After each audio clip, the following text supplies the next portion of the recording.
Hi everyone, I'm Gary Null, and I'd like to welcome you from all over the world to our special presentation on this webinar of No More Menopause.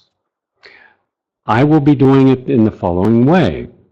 I'll be giving some insights into my own personal experience.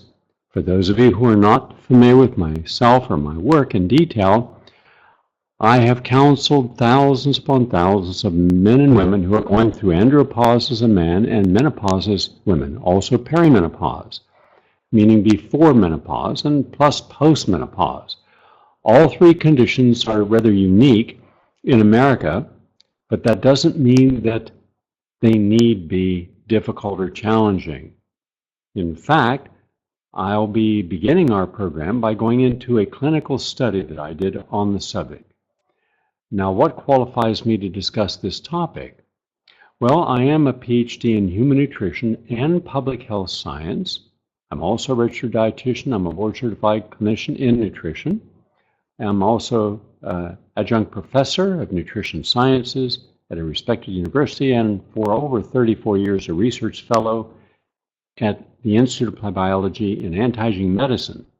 So my specialty has been in how to slow down and reverse the aging process wherever possible. In fact, I've done webinars on reversing brain aging, reversing body aging as examples. But menopause is unique, and growing up in a small community, I had an opportunity, because of my own personality, I'm always curious about everything. I like to see how things work. I like to see how things actually function. And I was curious about the idea that no one ever looked younger the older they got, nor was anyone ever healthier the older they got. And everything seemed to have been from the age of, let's say, 30 onwards downhill.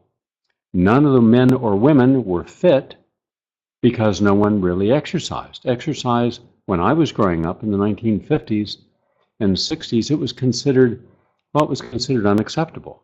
You were completely encouraged to exercise if you were an athlete, but only if you were an athlete. Well, needless to say, if you're consuming a lot of calories and you're not exercising, you're going to gain weight. And with you gaining weight, you're also going to have an imbalance in your hormones. You're going to be almost always estrogen dominant. And when your primary hormone is estrogen and it's dominant, then you're more susceptible to diabetes, heart attacks, and strokes, and also varicosities, fatigue, insomnia. That's what I saw in my family, my extended family, and they just kept gaining more weight. And but they smoked and they drank and they ate a lot of meat, a lot of bread and gravy, and very little fruits and vegetables. Fruits and vegetables almost always came from cans or jars, were either heavily salted or sugared, and rarely, except in season, will we get anything that was fresh. And being in West Virginia and the Kanawha Valley and the Ohio Valley, you have a very short growing season.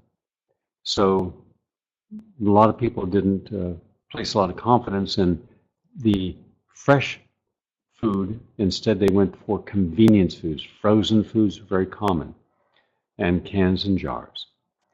So that was the environment I grew up in.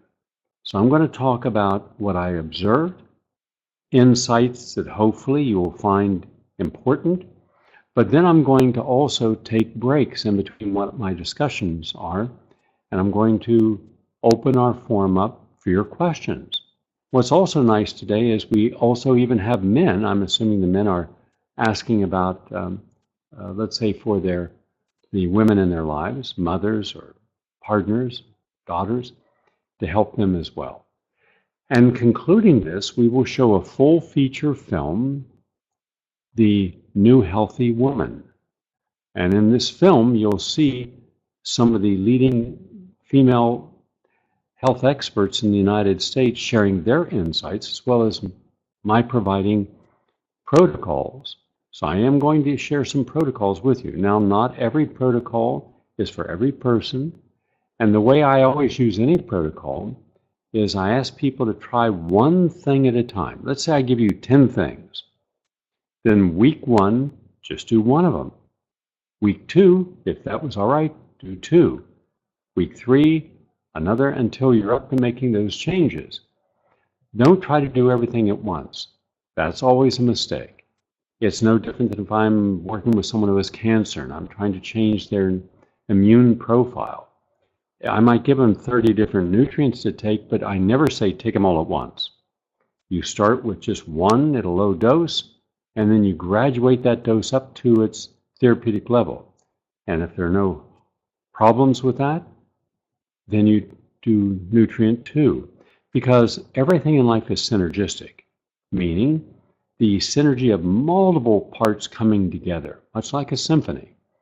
And so I want to make sure that the harmonizing of protocol nutrients are done gradually over a period of months, not all at once. I'm going to begin now with a clinical study. I haven't counted them, but I'm guessing around 40. Now, clinical study normally is done by pharmaceutical companies in association with the university to test a drug. And they generally have 2 groups of people. One group they give the drug to, and another group they give a placebo, but the person doesn't know if it's the drug or a placebo. And then after a period of time, they do what's called a washout phase, and then they do some analysis to see what was the impact. Well, this is not that way. What it is, it's a control group of people, meaning you had to qualify to get in.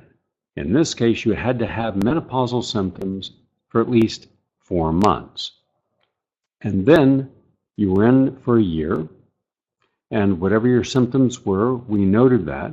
Then there was blood profiles, meaning a person had their physician draw their blood, and they had an analysis done so we could see where the markers were in the blood. Did you have, for example, elevated C-reactive protein, which means you're more risk of a heart attack or stroke if you have that, if it's high. Homocysteine, fibrinogen, and low-density lipoproteins.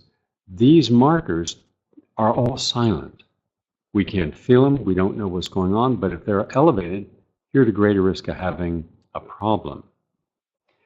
And then we had impedance, meaning we measure your weight, but specifically we want to know how much fat you have on your body, because the more abdominal fat you have on your belly, your buttocks, there's a higher risk of a death. And what percentage are you? Ideally, men should be about 8 to 10% body fat. Women should be anywhere from 10 to 14%. The lowest we found in this study was like 24%. The highest was almost 50%. And then we measure the different symptoms. And then based upon the symptoms, they keep a daily log. And every day they write down certain things in their log. So that's what we were working with. We met every 2 weeks for a year. We ended up with approximately 287 people completing the entire year. And then we had them take another set of medical tests and turn in their diaries. And then we had an outside person who has a background in medical statistics do an evaluation. And the results were so positive that we published this as an article. And then I was invited to make a presentation before a group of scientists, several thousand scientists in Washington, D.C., as one of the keynote speakers on slowing down and reversing the aging process naturally. This was accepted by the World Congress on Anti-Aging as well as the American Academy of Anti-Aging Medicine. So that's my background. So we have an actual clinical study, the only one of its kind ever done, and we had phenomenally positive results, upwards around 90%, 90% success. So let's just assume that not everyone listening right now from around the world is fully aware of everything that can happen when you have, let's say, menopausal symptoms or perimenopause. So I want to give a little background. Menopause marks the end of the female reproductive cycle, which typically occurs between the ages of 45 and 50. But it can also happen anywhere from 40 to 60, and even earlier as a result of surgery or illness or lifestyle. It is said to begin when a woman goes through one complete year without a period. And the stage before menopause, called perimenopause, can last as long as 10 years. And by the way, one of the myths is that, well, if you don't have your period, then you can't get pregnant. That's not true. You can get pregnant. And people have. And then people think, well, because I haven't had my period for a year, I'm in menopause now. That's also not necessarily true. I've seen women who have not had a period for more than a year, in fact, in one case, 3 years, but then changed their lifestyle completely and then got their period again, and the symptoms they were suffering from were abated, went away.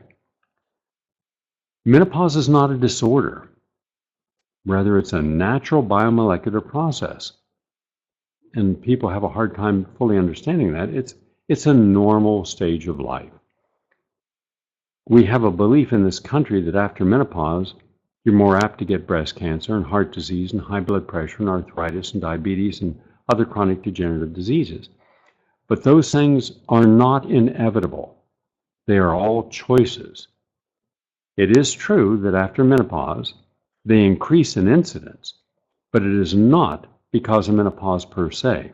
It's about the fact that your body will no longer let you get away with the adverse lifestyle choices you've been making for decades. So armed with the right knowledge, menopause can be a time to flourish and be healthier and happier and more positive than ever. The perimenopause is a crossroads. This old concept of that involving women's health, that you either have it or you don't have it, that anything can continue the way it has been without a consequence, we have to examine that. When I look at menopausal symptoms that women present with me,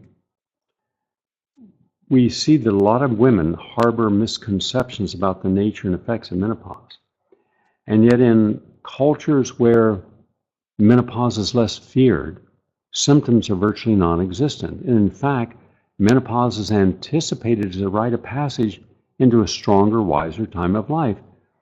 Now, I've been around the world. I've been to many countries. I've gone there to study the culture, the history, what they're doing that we're not, that has given them an advantage or disadvantage.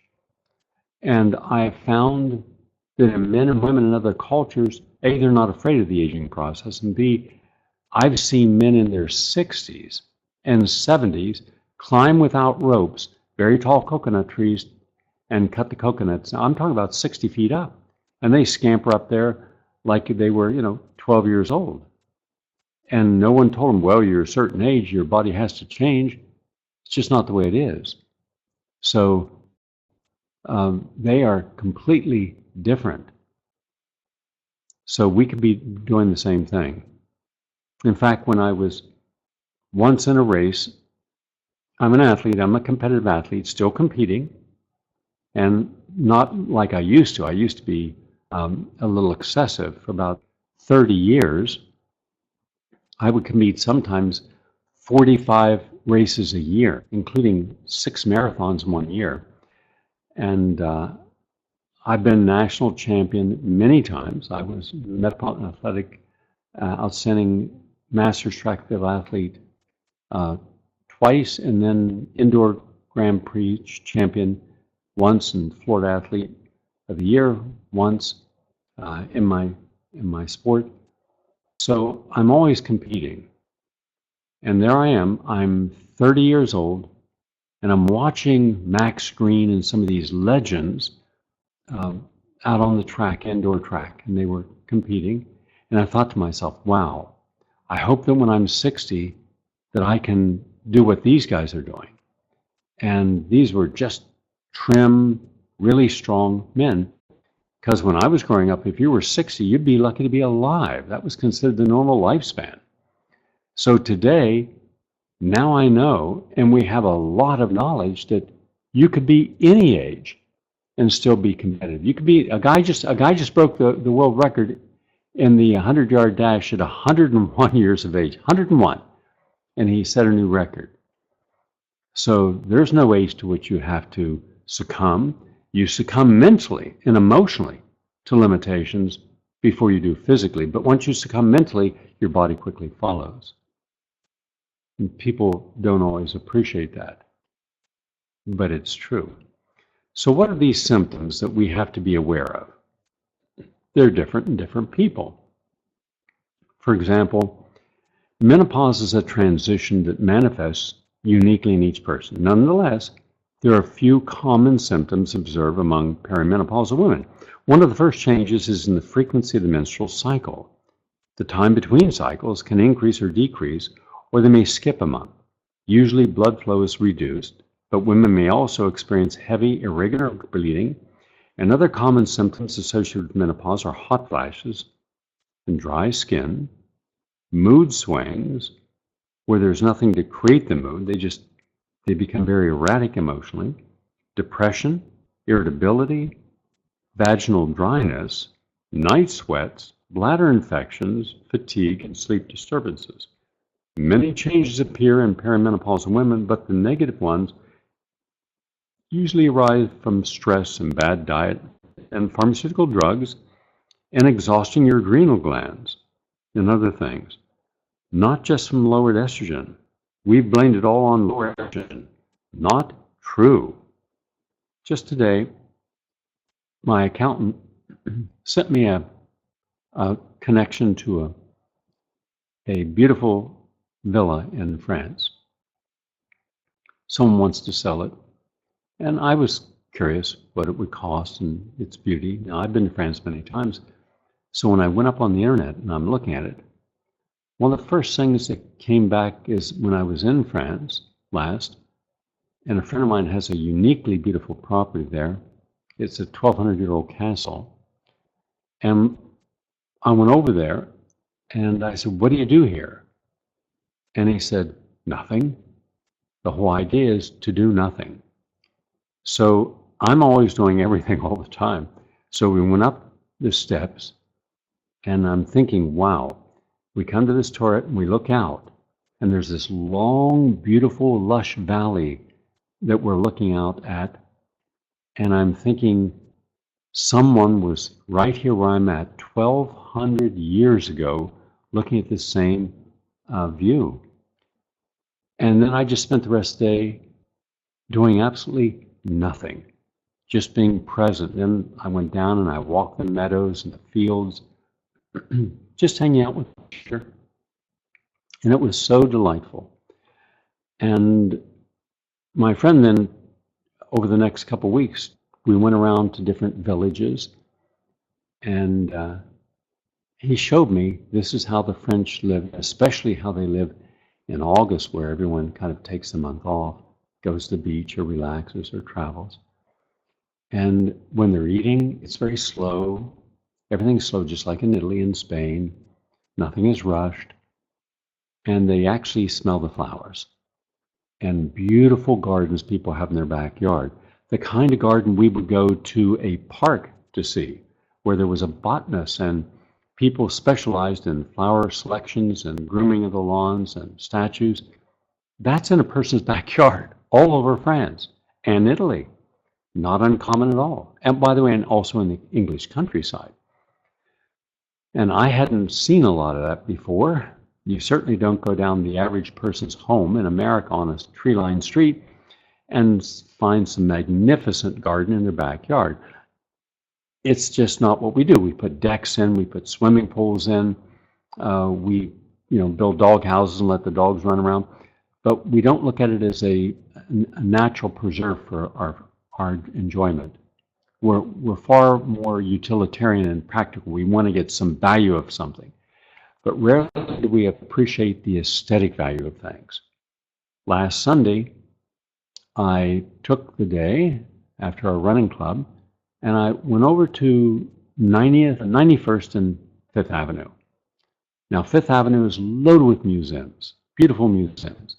And this is the Hewlett Cooper Museum, which is actually now the Smithsonian Institute. But when I went inside, I was not aware till I walked in the door and was reading the plaque that this was Andrew Carnegie, the great steel baron's first house in New York. And he was the first person to actually make $1 billion selling a company, U.S. Steel. Other people were wealthier, the Rocks and Vanderbilts, but they didn't sell anything. They owned a whole lot of stuff.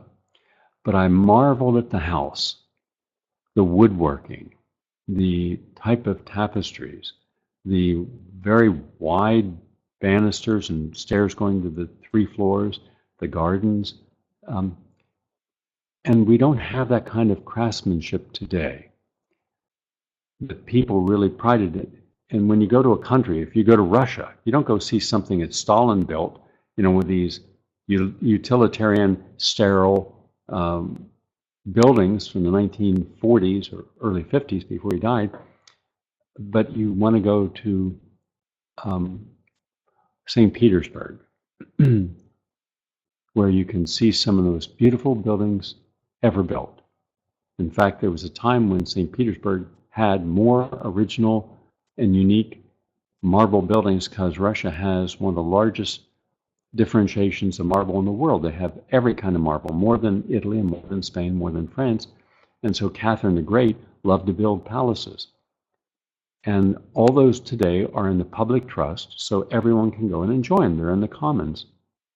People don't go to look at it, they don't go down a regular street. They go to some place that has wonderful pieces of art, or go to a unique park. And what the message was for me when I was in France and Italy and Spain and later, and less so in Ireland and Scotland and England, was that we don't give ourselves time to enjoy life, especially women.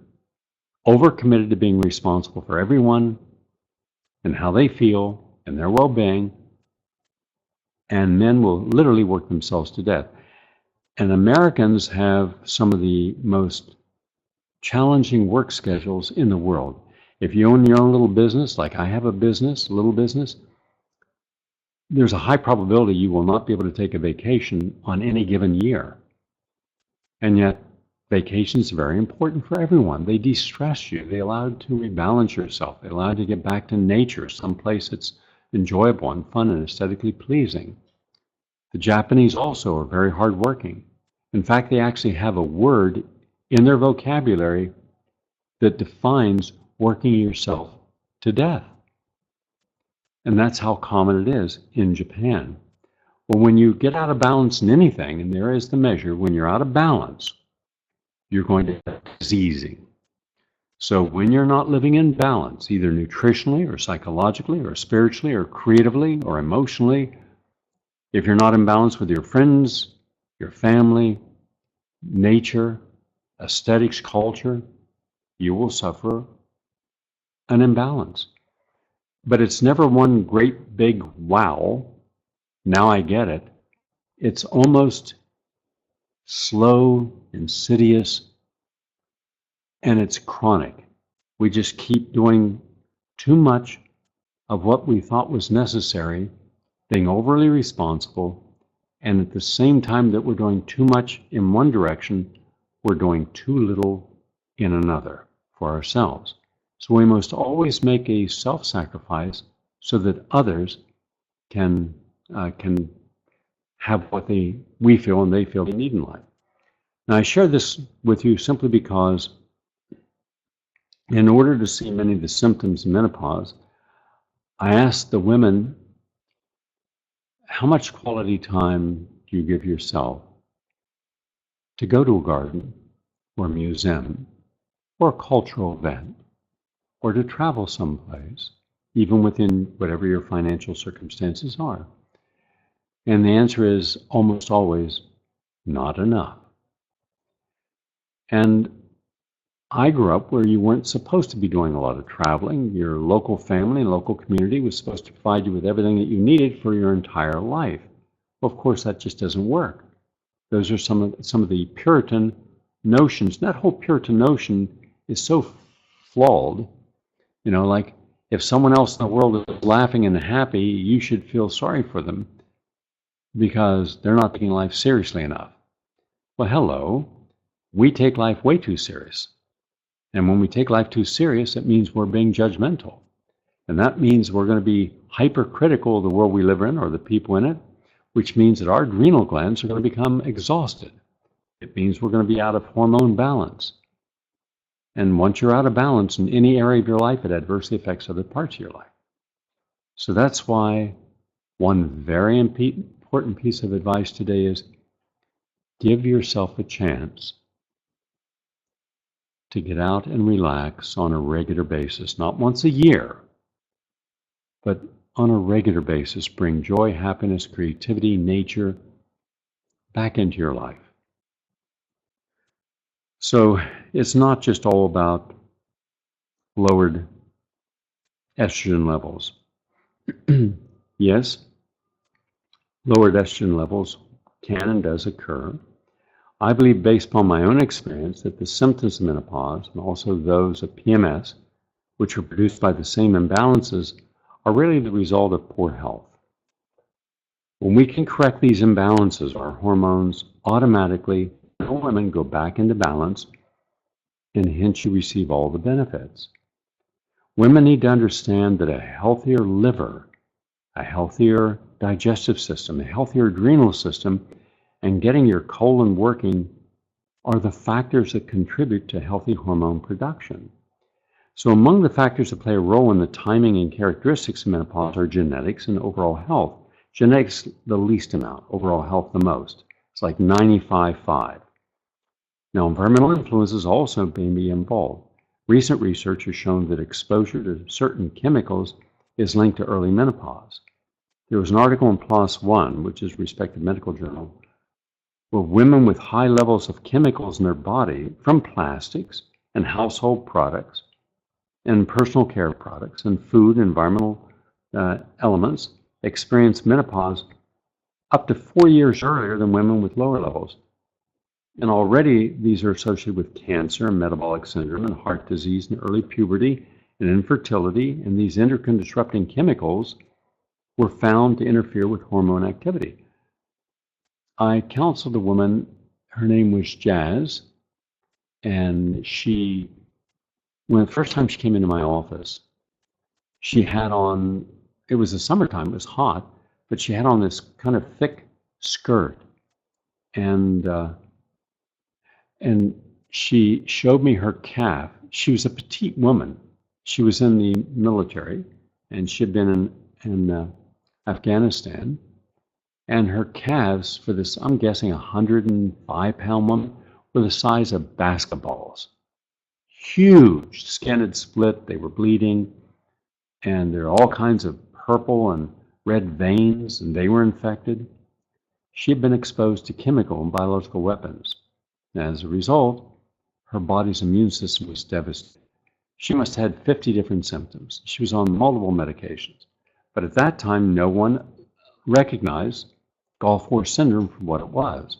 And they couldn't, because if the government said, yes, we expose people to depleted uranium, experimental vaccines, and in that hot desert over there, and in the Iraq War in 1991, when it was boiling hot, we sent over water by the plane load, but it's 110 degrees and you got a bottle of water, it's plastic. Those chemicals in the plastic are going to leach out into the water, and those are hormone disruptors.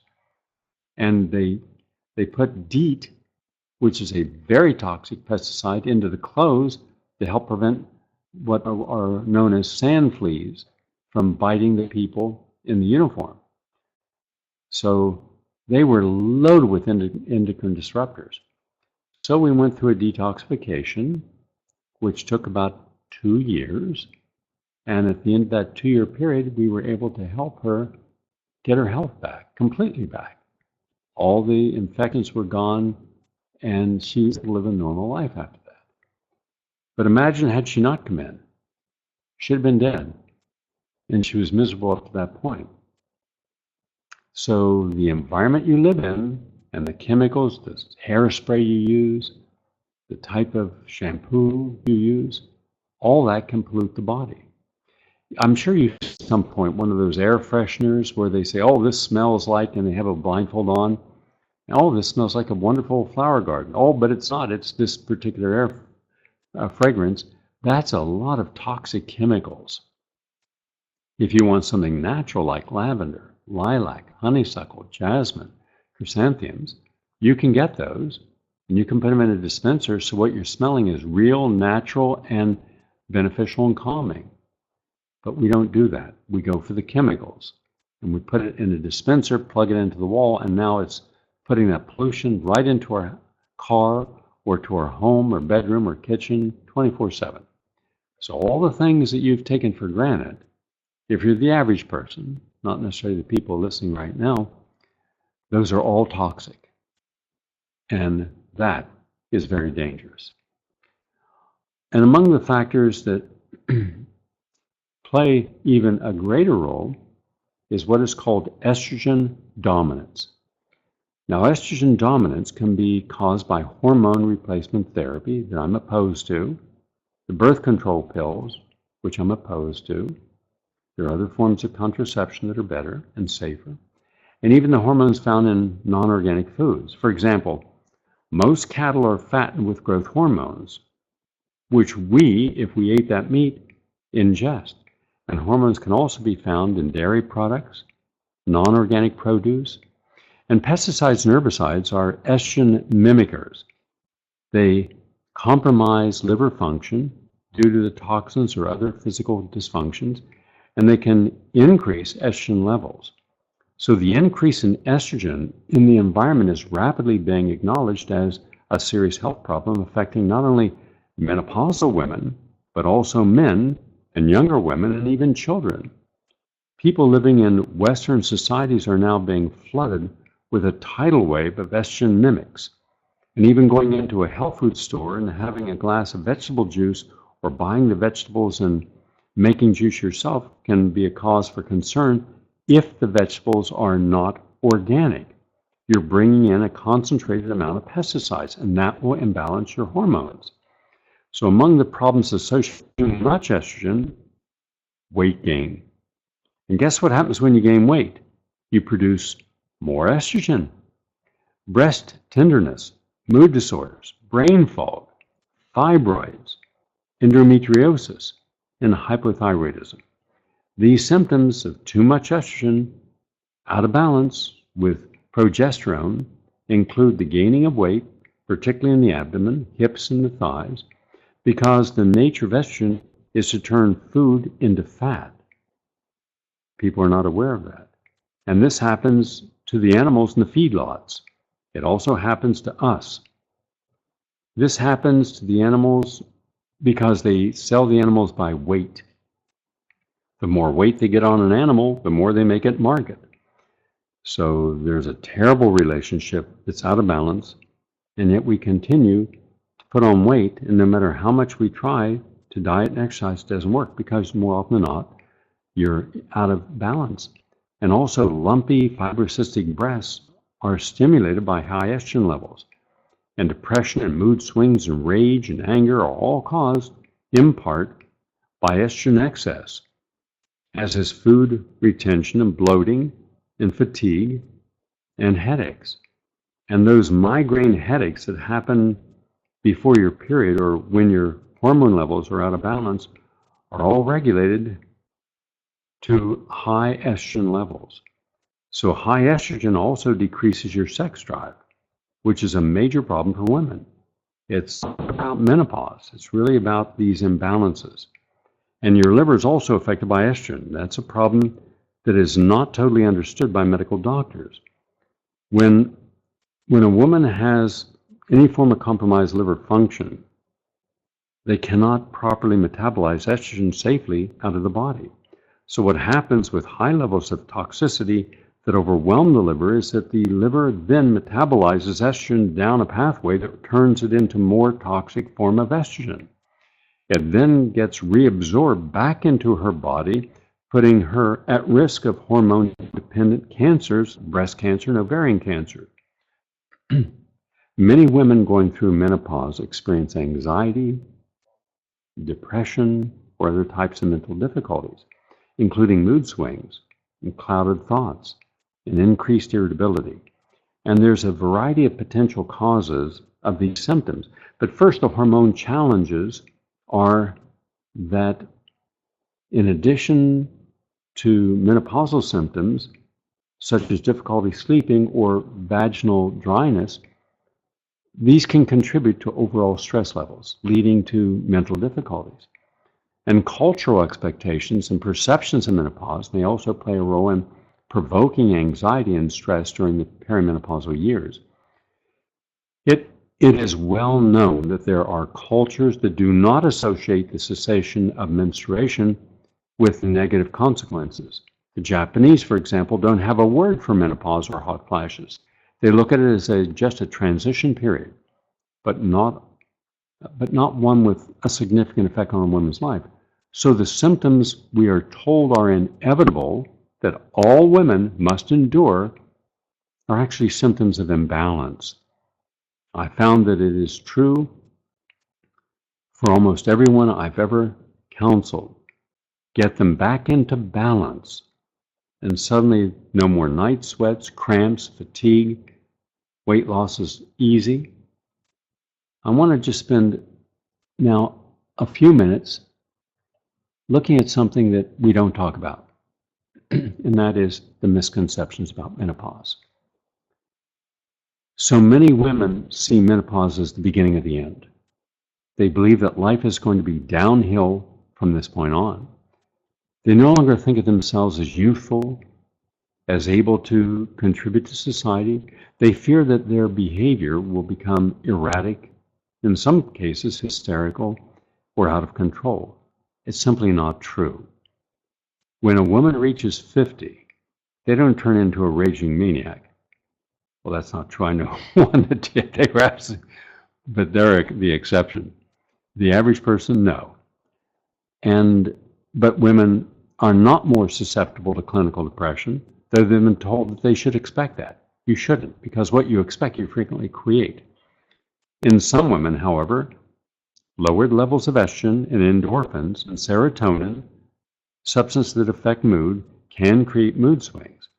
And levels can be raised naturally, so all those symptoms disappear. We know that beliefs and attitudes about the transition.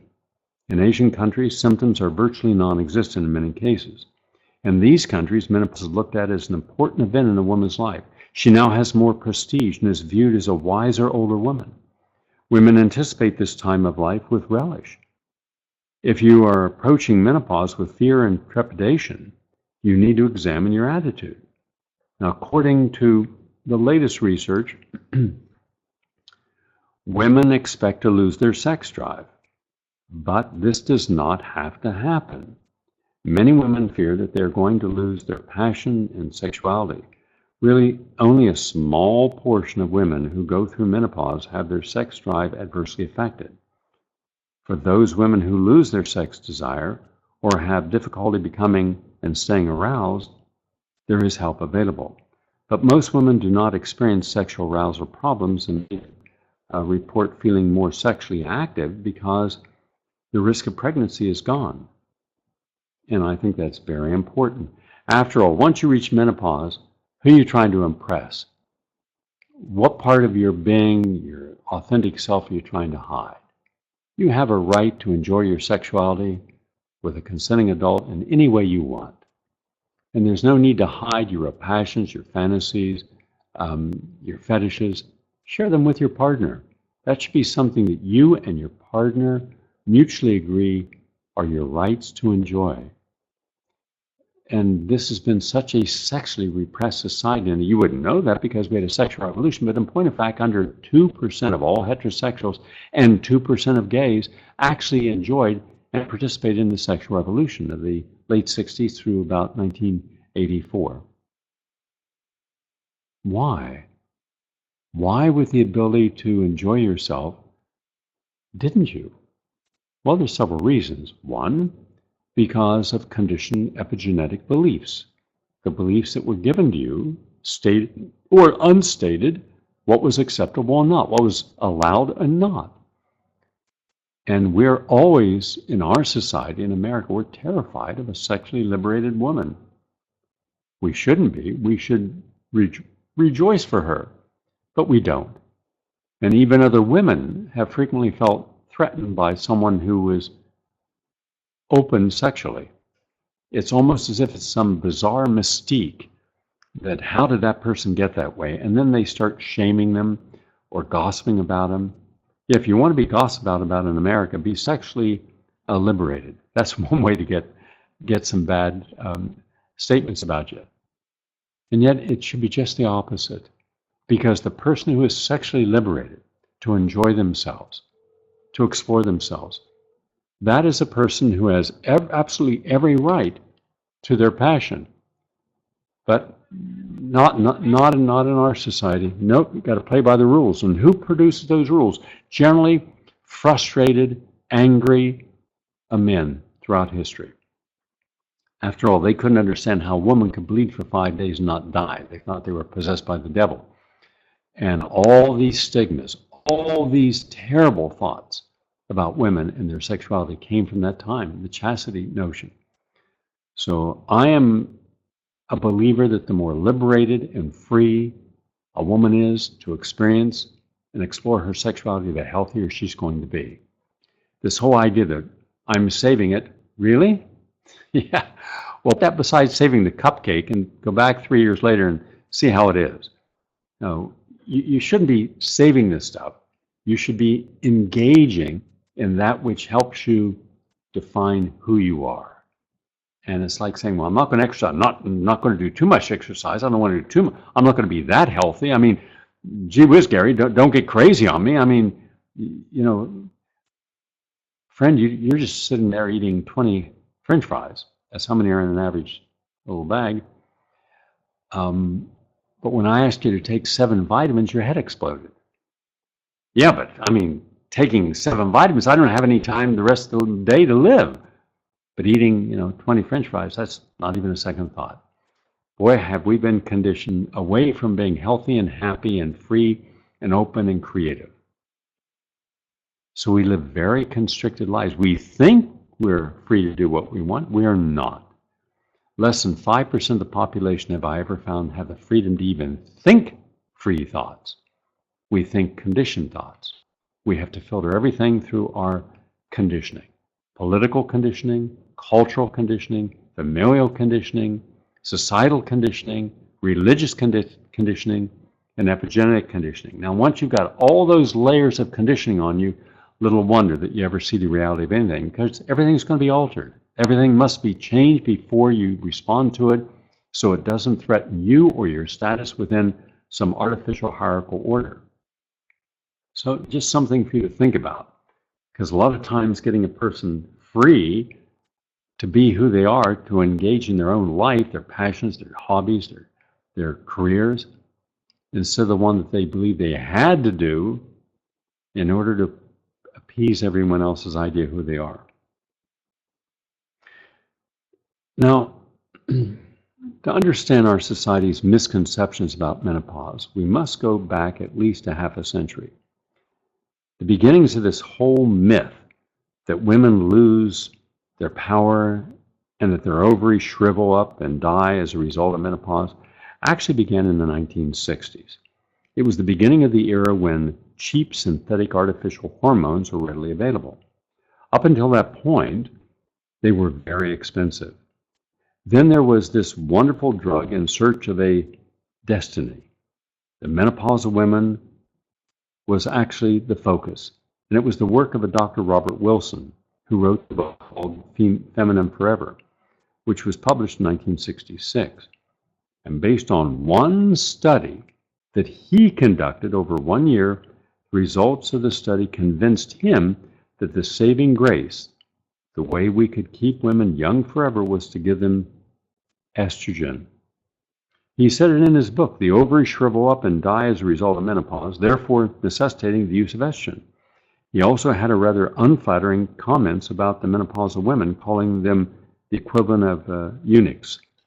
So he painted this bleak picture where estrogen was the salvation, and he spawned the industry using estrogen replacement therapy for menopausal women with uteruses. Now, as a postscript, we need to say that he was discredited by the FDA as a researcher. And he was also receiving large sums of money in his trust fund from the leading manufacturers of estrogen drugs. Up until that time, menopause was a psychiatric condition. Women were perceived as having psychological problems, but it wasn't a medical condition until these drugs became available. Then it went from psychological to medical. In fact, there was a time in American history where a husband could condemn his wife as being a psychiatric case, mentally disturbed, crazy, if she was argumentative or she had menopausal symptoms. So one of the treatments that was very common back in the 1800s, early 1900s, was to remove her ovaries and put them in formaldehyde or alcohol and put them on the mantle, so when people came to the house, they can say, this is a hysteria-free house, because menopause was considered hysteria. And so therefore they'd say, oh, that's nice. And believe it or not, that lunacy became very popular. So then women went out of the way to have their ovaries removed so they could show that they were not hysterical. Because if you were hysterical, you were considered a danger, a threat to society, to your church members. You didn't want anyone speaking out or speaking against anything that wasn't acceptable at the time. And then the most common medical procedure for a long period of time, right up until the early 1920s, from the mid-1800s, late 1800s, was pelvic manual manipulation. It was a common routine, and women would go and they'd be given opium, and it was a quarter, that's all, 25 cents. And the doctor would actually manually masturbate the woman in a clinical setting until the woman had an orgasm, and then she took her drug and went home. And women would go once a week or once every other week, and this was considered completely normal. Once again, that prevented hysteria. So imagine today if you came home and said, how was your day? It was good. I was feeling a little hysterical, so I went to the doctor, and he masturbated me and then gave me some opium. Oh, okay, good. I don't think so. That wouldn't happen today. So imagine that was common. Having a bad day? Yeah. Not feeling really right? Well, why don't you just go down to the hospital and have your ovaries removed? Oh, that's a good idea. No, it isn't. So when I look back, I try to put more and more of the pieces of our crazy world together. And it is crazy because it's so compliant. And I keep seeing all these bizarre behaviors that people consider normal that are not normal. And so here we have this guy getting lots of money for what was a psychiatric condition. But once he had the drugs, oh, that was it. It was no longer psychiatric. And despite popular belief, the ovaries do not fail at menopause. Women do not cease producing estrogen. At menopause, women are going to go through a transition from fertility years to what they call the wise women years. The body in its wisdom to conserve energy is reducing the amount of estrogen made by the ovaries by 40 to 60%. It's reduced because they don't need mature eggs in their menopausal years. So this has to be reduced. And this adjustment of hormones is very simple. And women have this adjustment. They also have a backup system to estrogen because the women's fat cells can be converted into estrogen. Even the World Health Organization has actually found through the use of saliva testing that an overweight postmenopausal woman has more estrogen running through her body than a skinny premenopausal woman. And women have this condition of estrogen being made, in fact, high levels of estrogen being made in menopausal women, and hence what they have is they have a decline in progesterone, which is the other key hormone. Now, progesterone is made in a woman in the premenopausal years when women ovulate. So you must ovulate to make adequate levels of progesterone. So in women's menopausal years, you're not ovulating, so it's not the source of the progesterone, but a woman's adrenal glands become the primary support for producing progesterone. And the fat cells become the primary areas that produce estrogen. So you actually continue to make these two hormones. And other changes are happening as well. At menopause, the inner part of the ovary actually gets switched on for the first time in a woman's life, producing hormones that look after her heart and her blood vessels and her libido and her skin and sense of well-being. Now, this amazing organ, the ovary, actually is functioning the entire length of a woman's life in supporting a woman in her health and well-being through many, many years of her postmenopausal journey, which really is the prime of much heightened passion and purpose. So actually what happens at menopause is not a deficiency in estrogen, but rather an imbalance in the ratio between progesterone, too little, and estrogen, too much. So the symptoms of this imbalance, seen most predominantly during perimenopause, are hot flashes, night sweats, weight gain, insomnia, headaches, loss of muscle tone, and fatigue and depression. I want to speak before I take some of your questions in about another 5 or 10 minutes on hormone replacement therapy, because the natural medicine community has known about the dangers of hormone replacement therapy for decades. But it took until 2002 for conventional doctors to finally take notice. That was when the U.S. government abruptly stopped the hormone trial of the Women's Health Initiative, citing evidence that hormone replacement therapy was not the panacea it was touted to be. And moreover, it was actually associated with an increased risk of breast cancer and heart disease and blood clots in many women. And in the 1970s, women turned their backs on supplementation with estrogen alone because it had been found to cause endometrial cancer. So the drug companies came up with hormone replacement therapy, which used a combination of estrogen and a synthetic progestin, such as Provera. And they use this synthetic because natural progesterone, which has no toxic side effects, cannot be patented. So to sell hormone replacement therapy to women who were scared of hormones after the reevaluation of the 1970s, the companies claimed that hormone replacement therapy reduced the risk of a condition most women were unaware of, osteoporosis. So in the early 1990s, a new reason for healthy women to take this powerful carcinogenic steroid was introduced. Hormone replacement therapy was said to be a way to protect the heart. So doctors began using hormone replacement therapy, originally supposed to be only a short-term treatment for relief of menopausal symptoms, as a long-term treatment to prevent other conditions that only might occur. In a review of the research, however, even that which was used to back the use of hormone replacement therapy initially revealed that instead of being a beneficial treatment, hormone replacement therapy actually increased the risk of serious complications and even death.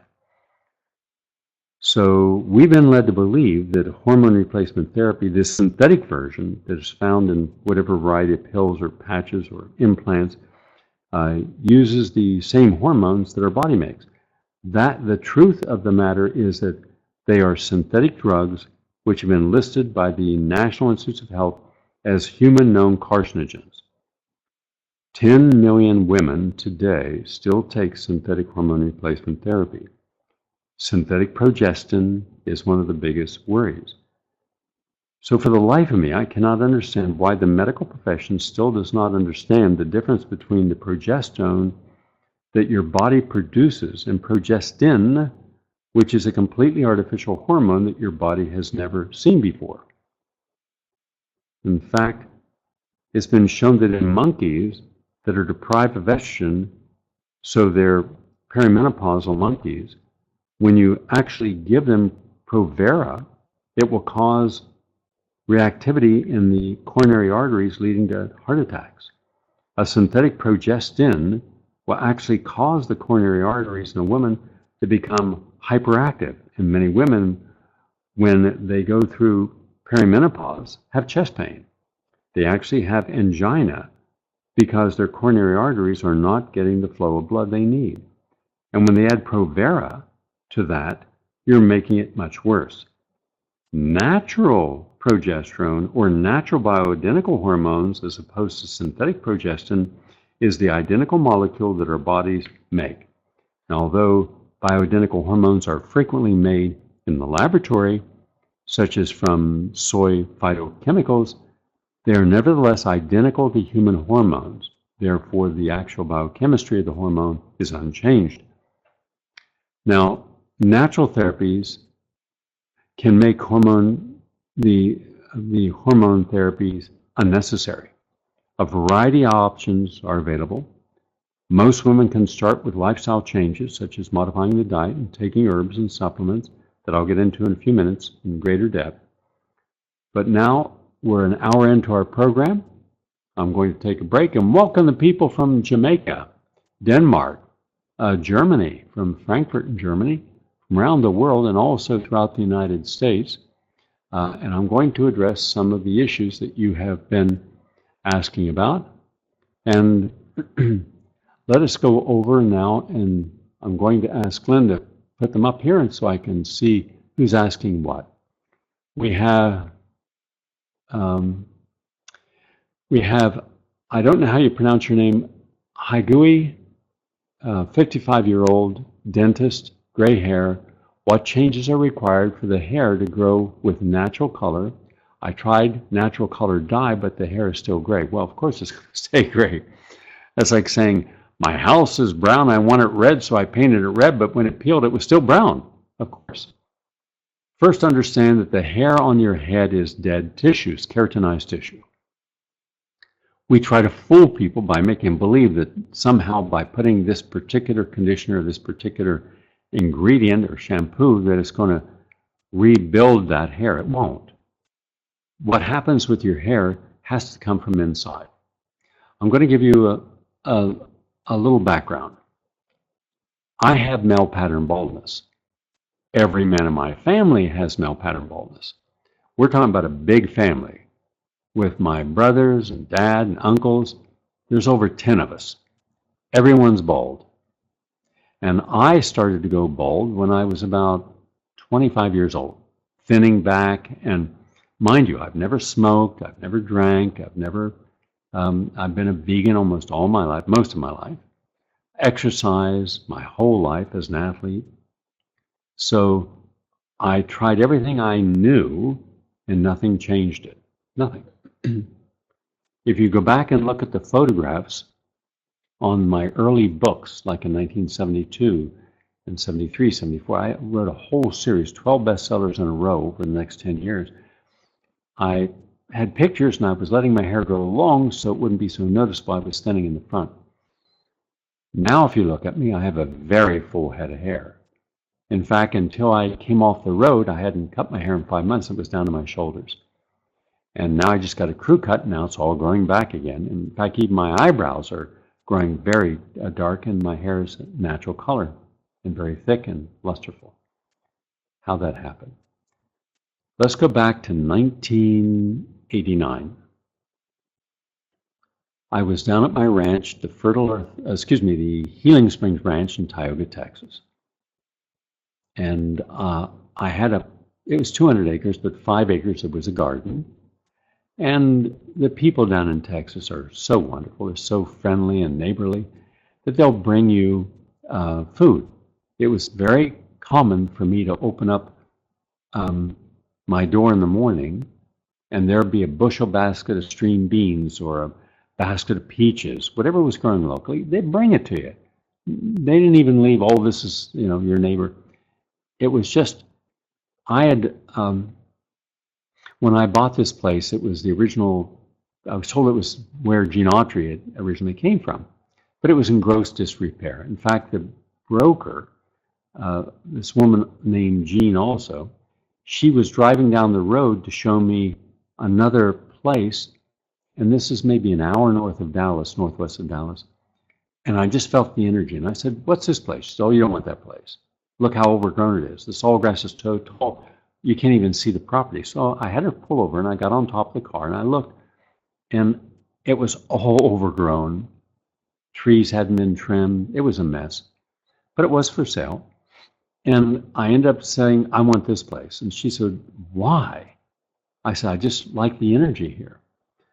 And so then John Q and some of my friends, my brother Howard and Steve came down, and since we're all farm boys, we were all on tractors, cutting, mowing, trimming.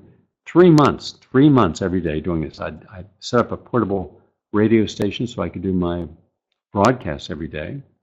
I have that now in my home in Florida, and one in Texas, one in New York. So wherever I'm at, I can either do a live broadcast or I have a little portable comm rack. So when I'm on the road, like next week I'll be in Iceland for 3 days, it won't stop me. I'll do my show.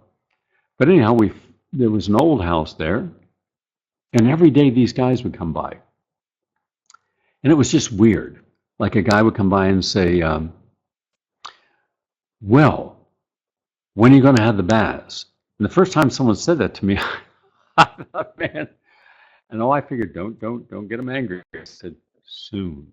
So then they stopped my brother, and so everybody, at night when we get together and I make a meal, they'd say, what's with this tiny little community of 200 people? People keep coming asking about the baths. I said, I have no idea. Anyhow, we cleaned up the property, and I tore down the old house, and I built a beautiful villa right on a lake, and I dredged out the old lake and had a 12-acre beautiful lake, and the grounds were spectacular. And then we brought in, or allowed to be brought in, animals that were injured or abandoned, and got them back there, helping and found sanctuaries for them, animal rescue. We had everything, camels and zebras, you name it. People down there like exotic animals until they get bitten or kicked, and then suddenly they want to get rid of them. And so we had to help them get their health back. So in any case, one day the mayor, who also was our plumber, comes over and says, the town people would like to meet you. So my brothers and I went over, and they're sitting there with their hands across their chest with these kind of like really, intense looks at us. And what do you intend to do down here? I said, well, we're hillbillies. We're from West Virginia. And I work in New York, but I love living on the land. And my whole life I've either lived, on a farm or a ranch. And so this is a ranch that we want to be on. What are you going to do with it? Nothing. Nothing, except we saw that some of the local kids told us they have no place to go. They just hang out at a filling station, or they have to get a ride into Pilot Point, and they're too young to hang out at the college, and they're not members, so they really have no place to go. So I'm going to build them a soccer field, a baseball field, a basketball court, a volleyball court, a running quarter-mile track, and a gym, so they can come and enjoy it as long as they don't cause any damage, and then it's there free for them. And there was this silence in the room. Okay. The next day, the very next morning, when I went down to open the door, there was just all these photographs from the 1800s and early 1900s. I didn't know it, but this was a place where FDR came to get the treatment with the waters. Evidently, they talk about the baths because there were mineral baths on the property. The people used to come and take in these healing mineral baths, and it was very famous. But all that stopped during the Great Depression. So I reintroduced the baths, and I built a bathhouse there, a spa, and they could come and use it. The neighbors could come and use it for free. And I built an old Wild West town. I didn't know anything about Gene Autry at that time, being there, the singing cowboy. And so I built an old Wild West town and a saloon without alcohol, and the chief of police come on Friday night, and they'd have dances and socializing. And I said, you can do this as long as nothing gets sold, nothing gets damaged. And they agreed, and nothing ever did. And the kids loved the fact that they could come there and engage in something healthy and positive. They all love the animals. School teachers bring kids by. First time was disabled kids, and the school bus came in, and a little bus, not a big. And I'm sitting there with my brothers, and we're having lunch under some weeping willow trees on the dock right out by the lake. And I walk over and hear all these little kids, and their little faces are up against the window. And the teacher says, we understand you have some animals. I said, yeah, we have some animals. Could they see them? I said, sure they could. Bring them on in. So they brought them in. And I ran in and I made some lemonade and brought them out some snacks. And so then I opened up and I brought over my ring-tailed lemurs. And they were playing with them and just had a ball. Then I took them around the 200, it's 200 acres. We had 500 animals, and I would explain each of the animals. And it took about an hour and a half. And then the woman says, there's a couple other kids, could they come by? I said, sure, they can. Well, that couple other ended up being so many teachers bringing their kids by that the state police had to have parking here. It was like and I didn't charge anyway, it's just a public service. But every day we were packed with kids. So I had this garden back there. Anyhow, that's just a little background on why that place was so special. And I had to go on a tour. And a friend of mine named Dave was there, and he had a way of, and he was really hip on this thing, of taking a juice and making it into a powder without any heat. And being an inventor, I've had hundreds of inventions. I'm fascinated by what people can do solving problems, because that's one of the joys of life, finding a solution for every problem. And I said, I'm going away and I'm not going to be able to be here while this stuff has to get done and harvested. He's not a problem. So without even telling me what he was doing, he harvested all these vegetables and things, and he started juicing them and then drying them into a powder. And the day before I left, he hands me these 5 full gallons. And I said, what's this? And he said, this is what was in your garden that would have gone bad. I left a lot because your brother said that he gives it to the neighbors, so he's going to allow the neighbors to come in and pick whatever they want in your absence. But take these because this is the... And I said, I didn't even remember what vegetables were growing. So anyhow, every day I'm on the road. And mind you, when you're on the road back then, where there was no such thing as the internet or satellites, you literally had to go from bookstore to radio station to newspaper to magazine to television station, all in a day, sometimes 20 different interviews in one day. I actually had 22 in Toronto. And you're exhausted. And there's no place to go and eat because I'm a vegan. They don't have any of that vegan food out there. So I was eating this all day long. I put a scoop in water and drink it down. I felt energized. I felt great. So then I get back to New York and I go to the laboratory where I was working as a research fellow. I'm sitting there one night. I'm touching my head, thinking, and I feel something. And I went in to the restroom and I turned on the light and I had new hair growth. And I thought, holy cow, how'd this happen? And I started thinking, and the only thing that had changed, only thing, was I'd taken this gobbledygook. I didn't know what it was.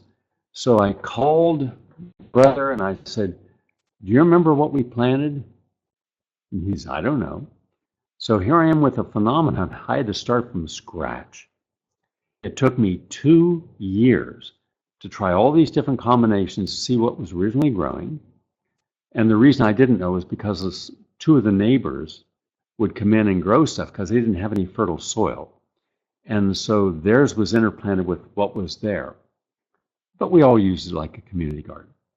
But finally I felt that I knew what the answer was. So I tried an experiment. I invited my radio audience, if they were bald, thinning, or graying, to join a study. What I did not anticipate was how many people were going to show up. 5,000 people showed up. Now, fortunately, I have a lot of friends who are physicians, and about 7 of my physician friends were there that night over at Robert Kennedy Junior High, and we started at 6 o'clock, and then we'd have an hour at 7, then 8, 9, 10, but you couldn't get in unless you had, if you had dyed hair, you couldn't get in because we wouldn't know whether or not it helped your hair color or not. You had to be bald, thinning, or graying for 7 years, because there are things that will cause your hair to fall out, like pregnancy, taking birth control pills, shock, all of the malnutrition can all cause temporary hair loss. But if you've been losing hair for 7 years, it's permanent. And some of the people already been tested and knew they had male pattern baldness. So that said, I then put them on a protocol. 1 year later, and we met once a month, 12 times. At the end of a year, we took photographs at the beginning and we measured the hair. And there was about a little over 1,500 made it in the final study. So I brought someone in who is a biostatistician, and they're going through all these photographs and all the journals. And the person came to me and says, well, Gary, we had a little under 5% success, which means that it's not statistically significant. I thought, darn it. Okay, all right, well, I tried. All right, not everything works the way you want. That's okay. So I then went about doing other things. And about 3 months later, 3 months, I'm walking down Broadway, right out of my office. My office was at 83rd and 84th and Broadway in a unique old building. And I'm walking downtown. And a guy stops me, a little short guy with a beret. And he takes off his little hat and he says, hey, Gary, look at this. So I'm looking at his head and I'm thinking, what am I supposed to be seeing? And I said, hey, that looks neat. He's, you bet it's neat. He said, it started to grow. And I said, yeah, it started to grow. Still, I'm not, I don't know who he is, because when you got 1,500 people in a study, you don't see who they are. It's just a gigantic room, and you're having 3 or 4 or 5 meetings in a night, and 3 or 4 nights a week. So anyhow, he said, I was in your study, and he said, during the study, my hair didn't grow. And I said, why do you think? He's, well, because I didn't follow the protocol. He said, almost none of us followed the protocol. After the meetings, we'd go around the corner. There's this huge Chinese restaurant, and we'd go there and we'd socialize.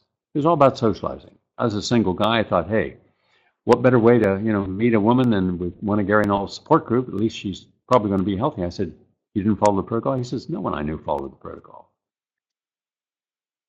I said, what did you eat? He said, the same thing I'd always ate. What about all the lectures? Yeah, we'd come and listen, but we had another motive.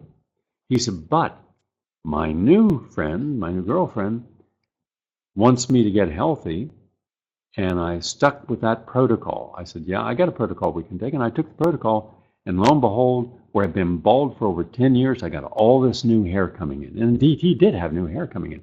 So I thought, holy cow, what if other people did the same thing? They were in the study, but they didn't honor the protocol.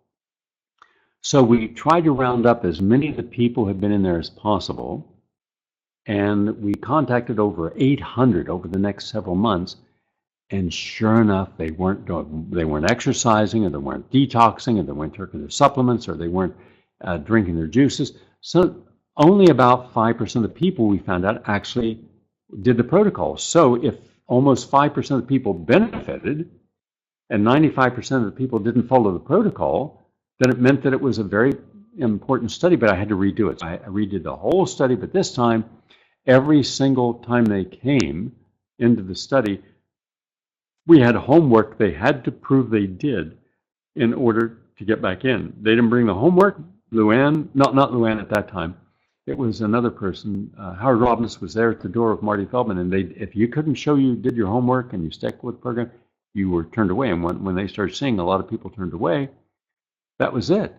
So now I had a real study where people actually doing the protocols, and we had 87% improvement, meaning people who had been bald, graying, or thinning now got their hair back, their natural color, eyebrows natural color. Now, because this protocol is also pro-thyroid, and your underactive thyroid can lead to thinning of the eyebrows and balding by helping the thyroid gland, because they had to eat 1 serving of sea vegetables every day. Wakame, kombu, hajiki, nori, Algeria, whatever they chose, any one, but they had to eat it every day. Plus they had to juice, and the juicing had to be with the different cruciferous vegetables, some, but also with celery, cucumber, green apple, and the B complex, especially folic acid. Folic acid and B12 were major contributors to helping with the hair. So all these women in particular, and this also was true in the menopausal group, grew back their hair to its natural color. Fingernails now became pink and hard and shiny. Toenails the same way. Before they were cracked and fungused and gnarly. Now all these things were changing. Skin was tightening up. Now, mind you, this was not a skin study, but a side effect of a healthy hair protocol was the skin tightened. It improved. Wrinkles went away. Crepey skin improved. So I only have one protocol. I don't have a protocol for every condition. I have one single protocol for everything when it comes to diet. Now, what is different is the different nutrients for different conditions. That is different and unique. But the protocol is always starting with the diet. The diet is a vegan diet, and that helped turn off the hormone imbalances, the hot flashes, improve their skin, improve their hair, improve their nails, boosted their immunity, and increased their energy and got them to get over a lot of their infections. And we know, for example, that organic, non-GMO soybeans, tempeh, tofu, miso, reduces the severity of hot flashes as much as 50% in menopausal women. And the chemical structure of the soybean is very similar to that of our estrogen, allowing it to act as a regulatory mechanism if the body's natural levels decrease. And soybeans are rich in isoflavones, and they've been attributed to binding to estrogen receptors in the body tissue. And by binding to these receptors, isoflavones, that's ISO, flavones, FLAVONES, block the mimicking estrogens from attaching themselves to tissue cells. So soy is the food that has the highest content of estrogen, and soybeans, tofu, tempeh, again, anything made with soy will contain plant estrogens. Oats, cashews, almonds, alfalfa, apples, flax seeds also contain smaller amounts of estrogen. And a woman emphasizing these foods in the diet can experience significant decreases in hot flashes. Now, you don't have to eat cashews per se. You can have cashew milk, which is made from organic cashews. In fact, there was a study done at the Mayo Clinic that confirmed that dietary therapy, including flaxseed oil, taken twice a day, preferably 1 teaspoon 3 times a day, will reduce hot flashes in postmenopausal women and menopausal women, and even in premenopausal women who are not taking estrogen supplements. And so vitamin E, black cohosh, C-O-H-O-S-H, also benefit. And one reason for this is that flax seeds have an important fiber known as lignin, L-I-G-N-N-A-N, lignin, which binds to the detrimental, the bad estrogens in the intestinal tract that can then be expelled from the body. And if these unwanted estrogens are not bound, they get absorbed into the body's tissue and promote disease. So flax seeds, the raw flax seed in particular, will detoxify the body from these damaging mimicking estrogens. And it also helps with weight gain, so women start to lose weight without dieting. And that's one of the problems in perimenopause and menopause. And so in low glycemic or slow acting carbohydrates, such as starchy vegetables, will supply lots of energy for their calories. And so if you're using the low glycemic index, which is a list of carbohydrates ranked as to how they develop into blood sugar in your system, yams better than white potatoes, and certainly get rid of white rice and white flour products. And Essene bread is good, Ezekiel Essene bread made from sprouts. And some fruits and vegetables are particularly high in phytochemicals and phytohormones. Apples, grapefruits, lemons, pears, peaches are all high in fiber, but they're also high in this. And one of the best drinks you can take if you have menopause or perimenopause or postmenopause, you take the skin of 5 apples. You can juice the apples, but you take the skin of 5 apples, put them in a blender with 1 pint of wild blueberries and 1 pint of pomegranate seeds. And you blend that up, then you take the juice of the apple and you pour it in. You don't want to juice the whole apple because then the skin gets thrown out as pulp. You want that pulp. You all absolutely want the pulp of the apple because it can help you if you have any of these symptoms. Again, apples, grapefruits, lemons, pears, peaches are all good. And then your proteins are coming from your plant-based low glycemic, like split peas, hemp, and brown rice and soy. These all help to bring hormone balance also. And then fats are very important. The good fats are coconut oil, avocado oil, olive oil, flaxseed oil, These are the best of the oils. So you got your oils, you got your plant-based diet rich in phytohormones and the natural things of life that we need. And so sugar, which can cause hot flashes and other menopausal symptoms, should be avoided. And when I talk about sugar, I'm talking about any refined sugar. So if the sugar in your diet is white sugar, high fructose corn syrup, you must avoid that. Maple syrup is all right. Stevia is all right. And Manuka honey is all right. In fact, Manuka honey is extremely beneficial to you. But you don't want any of the other processed sugars. And you don't want to increase your insulin. Because if you increase your insulin, automatically you're going to increase your cortisol, and that raises havoc with your own hormones. So decreasing sugar and caffeine, getting rid of the soft drinks, eliminating refined sugar altogether can help balance your hormones. And then there's some vitamins and herbs, but before I go to vitamins and herbs, I want to say that, so once when I isolated the different vegetables that could stimulate my hair and the people in the studies group, it was a major advent for me and for the people who benefited from it. But again, it's based on what I call the laws of compensation. Here's what that means.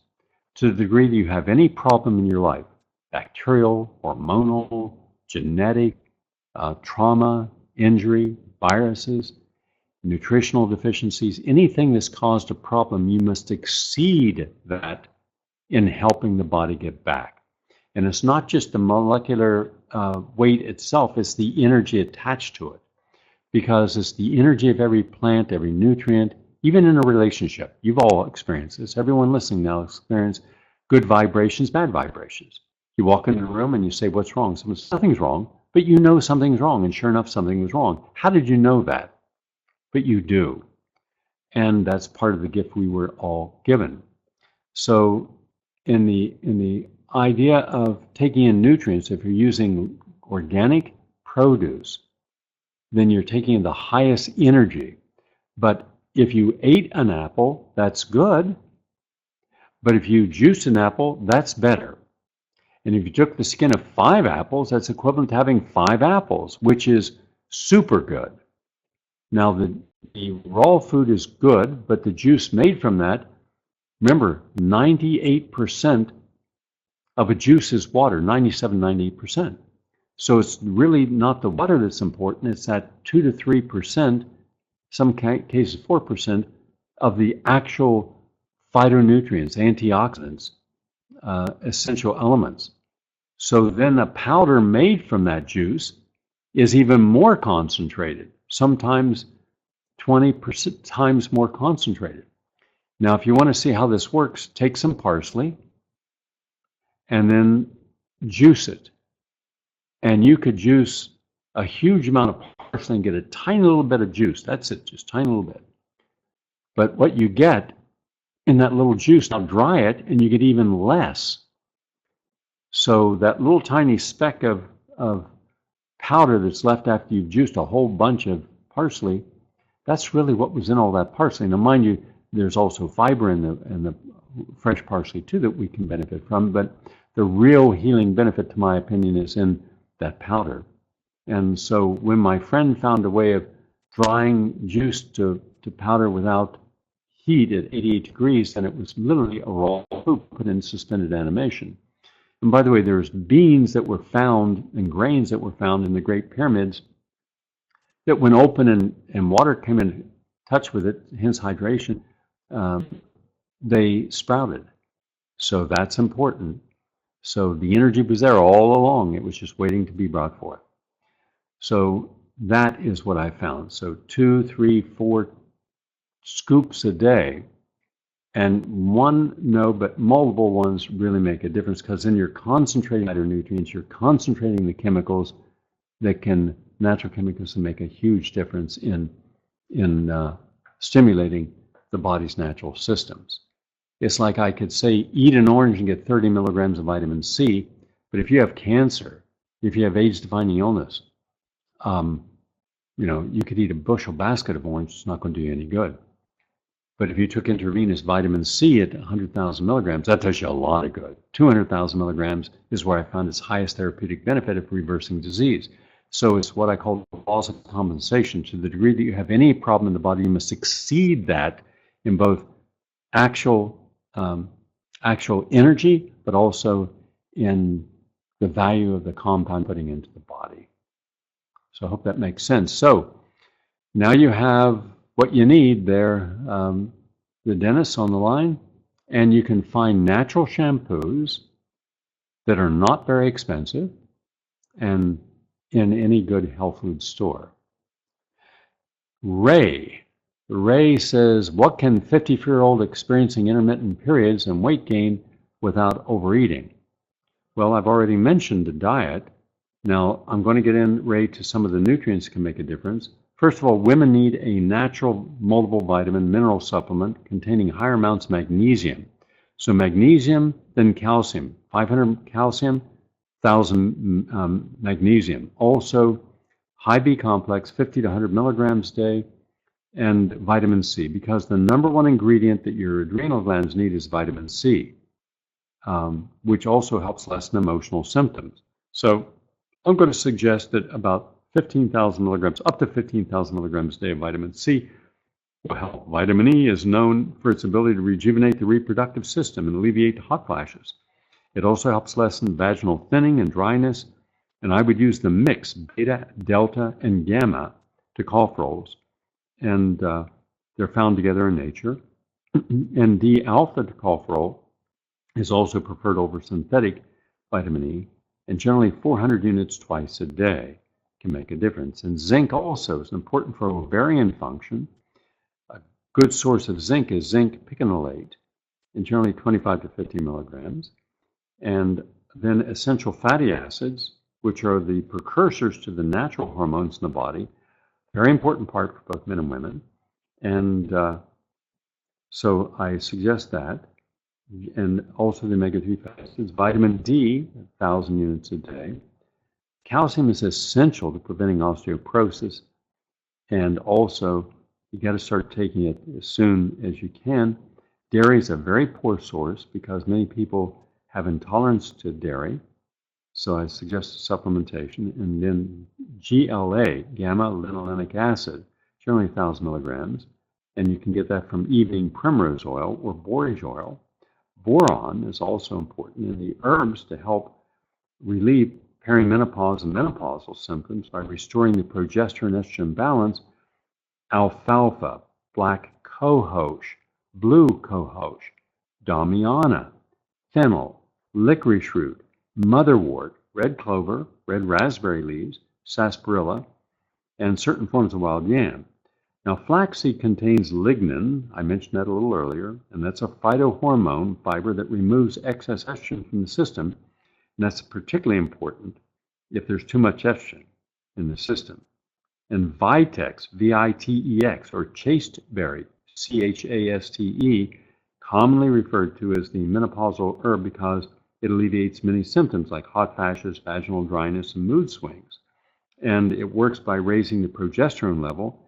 Ginkgo, G-I-N-K-G-O, biloba, B-I-L-O-B-A, ginkgo biloba, has been shown to be effective in leveling mood swings. And I would also suggest looking into homeopathy, but I'll get to homeopathy in a moment, so let's go back now and say hello to Jennifer. Jennifer is asking, since menopause, I seem to have a much bigger appetite, yet I never did before. Why is that, and how can I control it? Frequently, when you have menopause, your metabolism begins to slow down.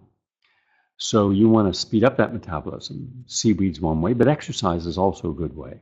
And when you're exercising, you're establishing a normal new. So if you're not exercising, then you're going to convert more of those calories you consume into fat. So you've got to do more exercise, generally 45 minutes twice a day, 6 days a week. And that can keep burning off the excess fat on the body. And it changes the metabolism, speeding up your metabolism, so you're going to burn more of the calories more efficiently and quicker. And Heidi, you're asking way too many questions here. You're asking about 20 questions. There are other people, so we're packed. I want to try to get to as many as possible. And then let's see, Ray. What are the signs of and protocol for male menopause? Male menopause is called andropause. Loss of muscle mass, crepey skin, especially around the knees where it's starting to wrinkle a lot, under the arms, loss of libido, a sense of more stoic, withdrawn emotions. Instead of being happy and upbeat and positive and life of the party, quiet, spending more time alone, withdrawing into yourself. And men rarely understand that they're going through a very similar situation as women, and that's a different protocol I have and would give, but the diet is the same. So the diet is the same. If you want a specific protocol for you, Ray, contact Luann Panesi, and I'll give you Luann's phone number because she can help guide people who want specific help over a period of a year, and she can do that. And because she herself had her menopause reversed, and so much so that her whole body changed into a young body, and it was so healthy that she went to Spain and won the silver medal in the World Games at age 50 plus. So let me give you Luann's phone number. It's 903-881-7008. 903-881-7008. Because I'm going to be hard put to get everything in the time we have just on female menopause, but there are specific things you have to do to get your free estrogen in there, rebalance, your testosterone in there, but the diet is virtually the same. All the information I'm giving otherwise on diet, exercise is virtually the same. And then let's say, let's go to Cheryl. Cheryl says, I'm on bioidentical hormones, but continue to have problems with weight gain. More often than not, Cheryl, and anyone else, there is what is called junk exercise, and then there is really metabolic exercise. And junk exercise, you see it every day. When I was running in the park this morning, I'll bet 80% of the people I saw, either walking or running, were doing it too slow. And if you do it too slow, you're not benefiting from it. You've got to do it where there's bursts of intense exercise about every 2 minutes. Let me give you an idea of what we do. In Central Park, we run from 90th and 5th down to 72nd Street. That's 1 mile inside the park. But what we do is we run 100 yards fast, then 100 slow, 100 fast, 100 slow, down and then back up, then down and back up again. And that's changing the intensity. You force the body into recognizing and adapting to a faster need for glucose to be used and releasing glycogen stored in the muscle tissue in the liver. So you're going to burn much, much more fat if you change the pace of your exercising and do more intense exercise in the process. And let's say Debbie. Debbie is 52 years old, African American, started menopause at 46, type 1 diabetic for 38 years. And GB out of control, weight gain, mostly around the stomach, without overeating, hair loss, exhaustion. On my current battles, what would you suggest? Well, first of all, the diet I've been suggesting, I would definitely keep on. And for everyone, here, I don't tell people what nutrients I take because I know my body. For example, when I drink wheatgrass each day, I'll have wheatgrass, about 12 ounces, then plus lemon juice, and then ginger juice for a total of 16 ounces. If you tried that, I promise you, you would look like the Exorcist and vomiting across the room. Because some people have made the mistake saying, I'll have one of those. Big mistake. And your body has to adapt slowly. But that said, I'll give you an idea of some things I take each day. And in fact, when we do our retreat, I get up at 4 in the morning and I go down and I make the breakfast. And the breakfast is highest quality vegetable proteins, where I add then almond butter and or walnut butter or pistachio butter. I'll add in coconut oil, fresh organic coconut oil, and flaxseed oil. And then concentrates of red stuff, berry blast, green stuff, and muscle stuff, and all that together. And then they have that. Now, when they have that, they're used to a regular breakfast and not realizing that everything that they would need, they're getting it except in liquid form. And then they have that twice throughout the day, plus a whole meal, gourmet vegan meal. And they no longer have an appetite. They thought they were going to be hungry, and gee whiz, they're not. But their body's being flooded with phytonutrients that are helping at a level. And I get people taking about 15, up to 15 glasses of juice a day. The more juices, the more green juices and red juices and lemon water you drink, the better your body's going to be. And starting your day with the following. If you start your morning, before you do anything else, before you go work out, you take a tablespoon of apple cider vinegar, a tablespoon of lemon juice, and a tablespoon of ginger juice. You dilute that into about 12 ounces of water, and it could even be coconut water, and you drink that down. Then you go do your workout, and you come back and you shower, and then you put into a blender. This is what you can do. You put your liquid. Now let's say your liquid is rice milk, or coconut milk, or almond milk, or cashew milk, or apple juice. Then to that you add 1 heaping scoop, which is about 20 grams of high-quality plant-based protein. You also add in your phytonutrients, the full spectrum of whatever your favorite berry product is and your vegetable product is. Then, because remember, it's really concentrated, far more than if you ate it fresh on a plate, far more beneficial. Then you throw in some walnut, 1 tablespoon of walnut butter, or if not, sesame tahini raw, a tablespoon, pumpkin seed, or sesame seed, sunflower seed, chia seed. You don't put all that in, you put 1. So maybe Monday you put the walnut, Tuesday you put the almond, Wednesday you put the sesame, Thursday you put sunflower, Friday you put the pumpkin seed. So you're getting these nut and seed butters, which are so important for your health of the heart. Then you put some, let's say, pomegranate, a package of pomegranate into that blender, and a teaspoon of flaxseed oil and coconut oil. Now you blend it up and make enough for a quart.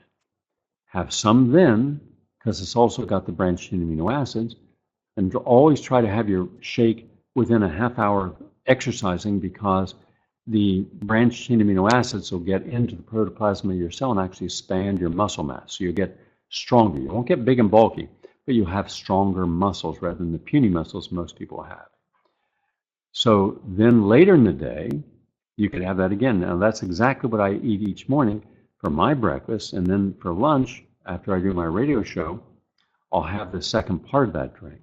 And I'll have 1 meal a day, which is in the early evening, and that is generally a seaweed or beans, legumes, and done in artistic and wonderful and delicious ways. If any of you have looked at my gourmet vegan cookbooks, you know that I don't like boring at anything, so you can be really fun with what you do with the dishes. And that's all you need. And that's why I'm at 2.3% body fat. I'm 185 pounds, 6'2", and I keep it that weight. Now, could I get fat? You bet I could get fat. I could get a belly and a heartbeat, but I choose to match what I'm expending in the way of exercise with what I'm taking in the way of calories and nutrients and living foods, lots of living foods. Now, what I just gave you is living foods. It's all live. It's raw. In the morning, it's all raw. Now, it's okay to have grains or beans that are lightly cooked because they're still living. They may not be raw, but they're living. The enzymes are still there. The antioxidants, the phytonutrients are all unchallenged and unaltered. So that's good. So that's the diet for everyone. Everyone needs that kind of diet, no matter what condition you have. And that way you begin to detoxify. But you've got to detox. Debbie, the mistake almost everyone makes is they start their journey in mid-path. It's like saying, just imagine Debbie or Cheryl or Ray or Jennifer or Haggy. Let's get a new name, Haggy. Make it simple, like Ha, H-A. Too many syllables there. But get get aware that when you're up in the morning, you need a lot of energy. And in the mornings when we are anabolic, highly anabolic, we want to put the max amount of nutrients into our body. And because we're breaking a fast, breakfast is breaking a fast. And our blood sugar is down, we got to get it up. Exercise gets it up. But now you want things that stabilize your blood sugars. There's what helps your diabetes. There's what helps your insulin release, and also keeps your hormones from overachieving, meaning they're not going up. And you get a more balanced hormone profile that way. And so it doesn't matter that you're wanting to eat a whole meal. You need what the cells need to thrive. I'm going to give you a few nutrients in a little bit that will help repair damage to your pancreas, repair damage to your spleen, repair your liver, and repair your kidneys and your heart and your brain, that are just kind of a little extra on all this. So keep in mind, exercising, eating this kind of diet, which is low glycemic, good healthy essential oils, loaded with phytonutrients, loaded with the plant-based natural chemicals that our body thrives on, and then you won't have your appetite out of balance. And if you find yourself hungry, just take some cold water with lemon juice in it, and it does a great deal of good for you. And you'll exercising, or you'll lose the weight around your waist as well, and your hair will start to come back. That's what I found. Also, let's go to Gail. And what are the most important for breast cancer? Gail, that's not on our agenda. I'm going to do a separate webinar, a 3-hour webinar, just on dealing with prevention and natural approaches to cancer. But again, call Luann, because these are things you need to be on, and you need counseling for at least an hour or more. Let me give you Luann's phone number, 903-881-7008, 903-881-7008. I can't get off the topic because we won't get everything in. Marcia, is it beneficial to take bioidentical estrogen, progesterone in postmenopause? I'm 69 years old. Yes, but you can do it through your diet, and that's what I was just giving you. Mary Jane, Gary, what supplement can give me the same benefits as quercetin? Well, there is no. Quercetin is quercetin. That's like saying, what supplement gives me vitamin C like vitamin C? Well, it's vitamin C. Quercetin can help your skin, your immune system, stop varicosities, help with splotchy skin, veins. Really good for the eyes and the hair. Now, onions are good, apples are good, but you're not going to get the same amount if you took 2,000 milligrams of quercetin at one time. And Vesta, I'm 51 and premenopausing. My prolactin is a bit high. I'm taking zinc for it, but it's still high. Well, one nutrient is not going to make a difference.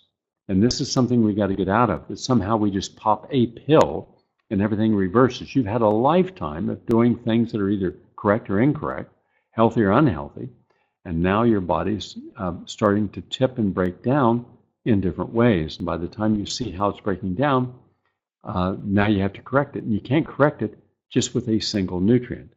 And remember, I've given you the nutrients, but I'm going to save also to give you some of the homeopathic as well.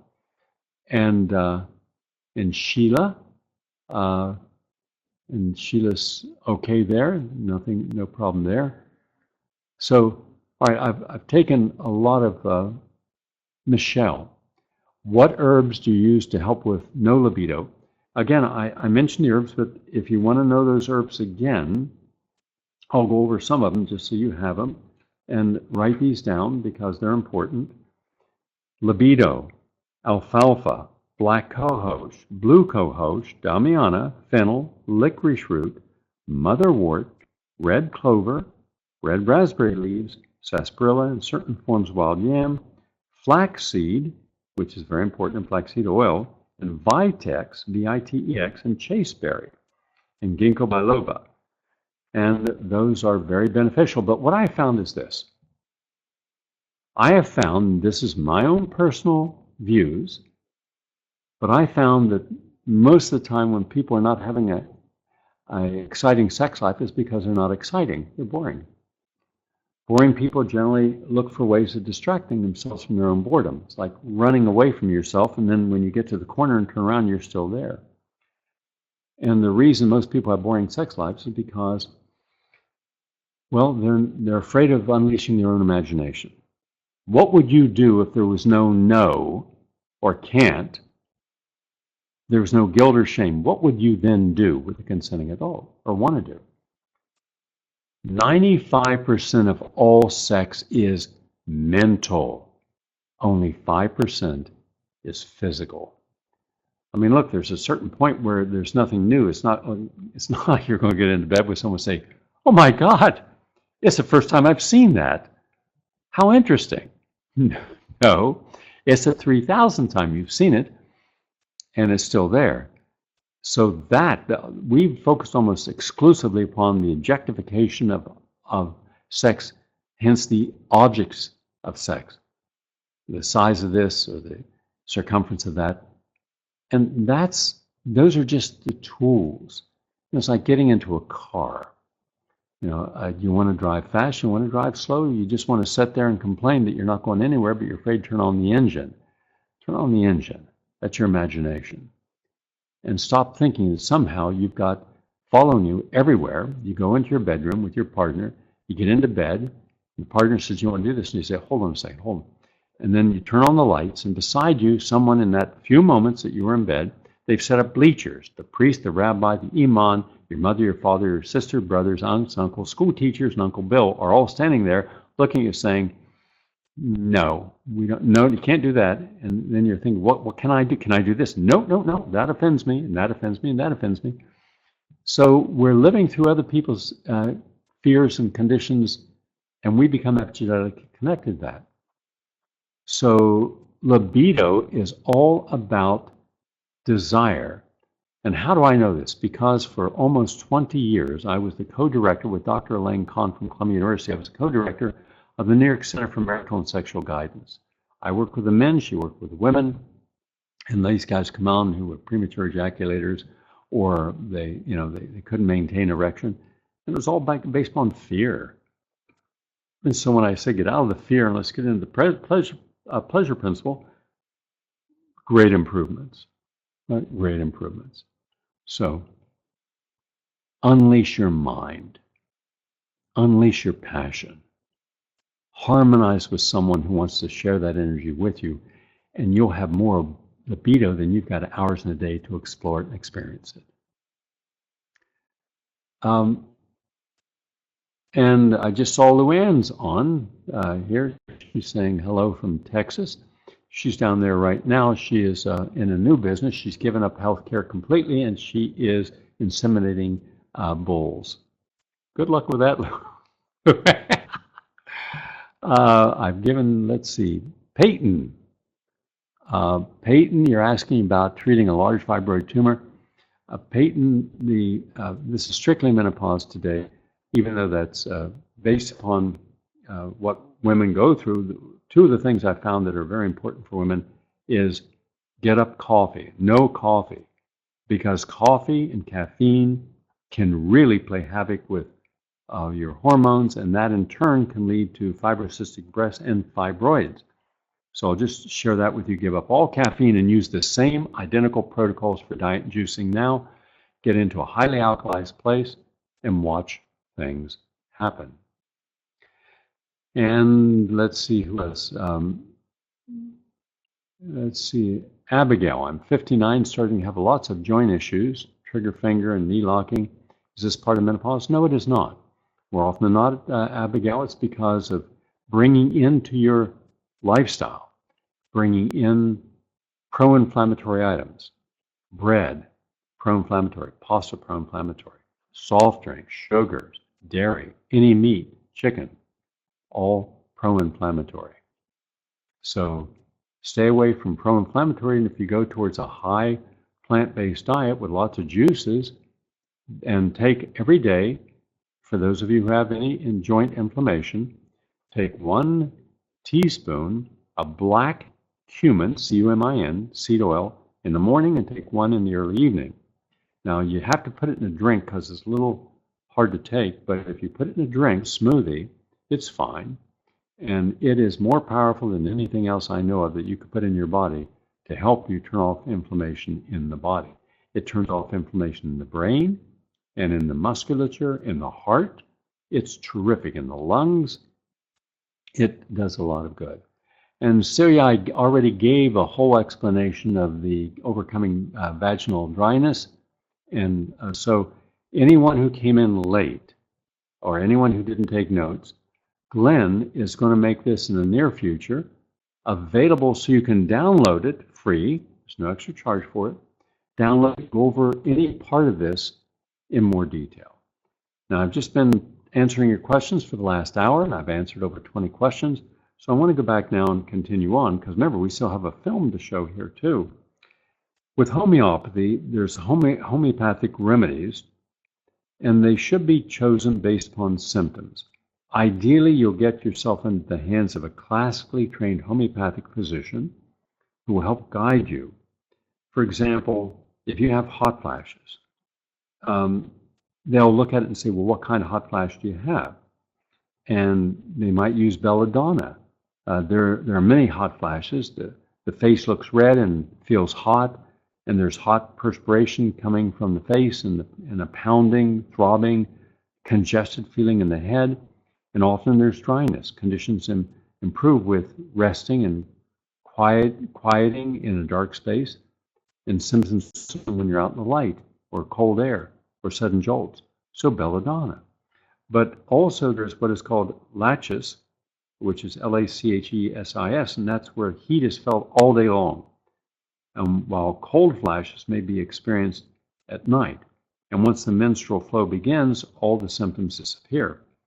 And then there is amyl nitrate, where this is homeopathic I'm talking about, the flashes of heat are accompanied by headaches and often associated with anxiety and heart palpitations. And then there is, China.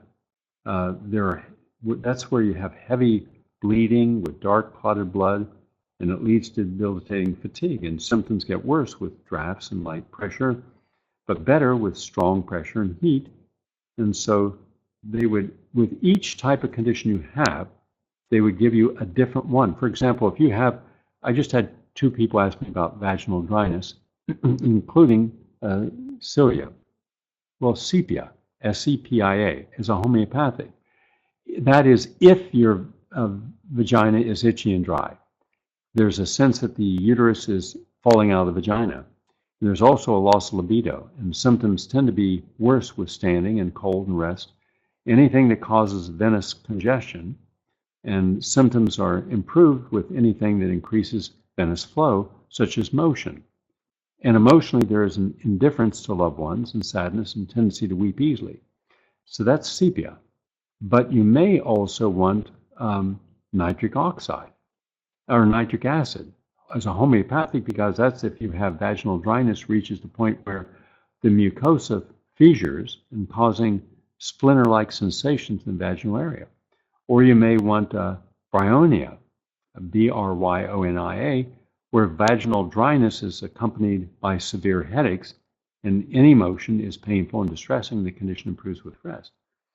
And also, I'm going to finish up today. So I've taken as many calls as I can right now for over an hour. But I want to put more emphasis upon the bioidentical hormone replacement therapy, because it's still in debate, and 10 million American women are using it. In recent years, bioidentical hormone replacement therapy, also referred as natural hormone replacement therapy, has gained in popularity and as a potential alternative to traditional hormone therapy. And it started with that 2002 study I mentioned, where we started seeing that there's an increased risk of heart attack, stroke, breast cancer, ovarian cancer, colorectal cancer, and dementia. Well, the terms natural and bioidentical refer to the chemical structure of these hormones. And while the chemical compounds used in traditional hormone replacement therapy consist of hormones that are structurally similar to those found in the body, the hormones used in the chemical identical to what the body naturally produces.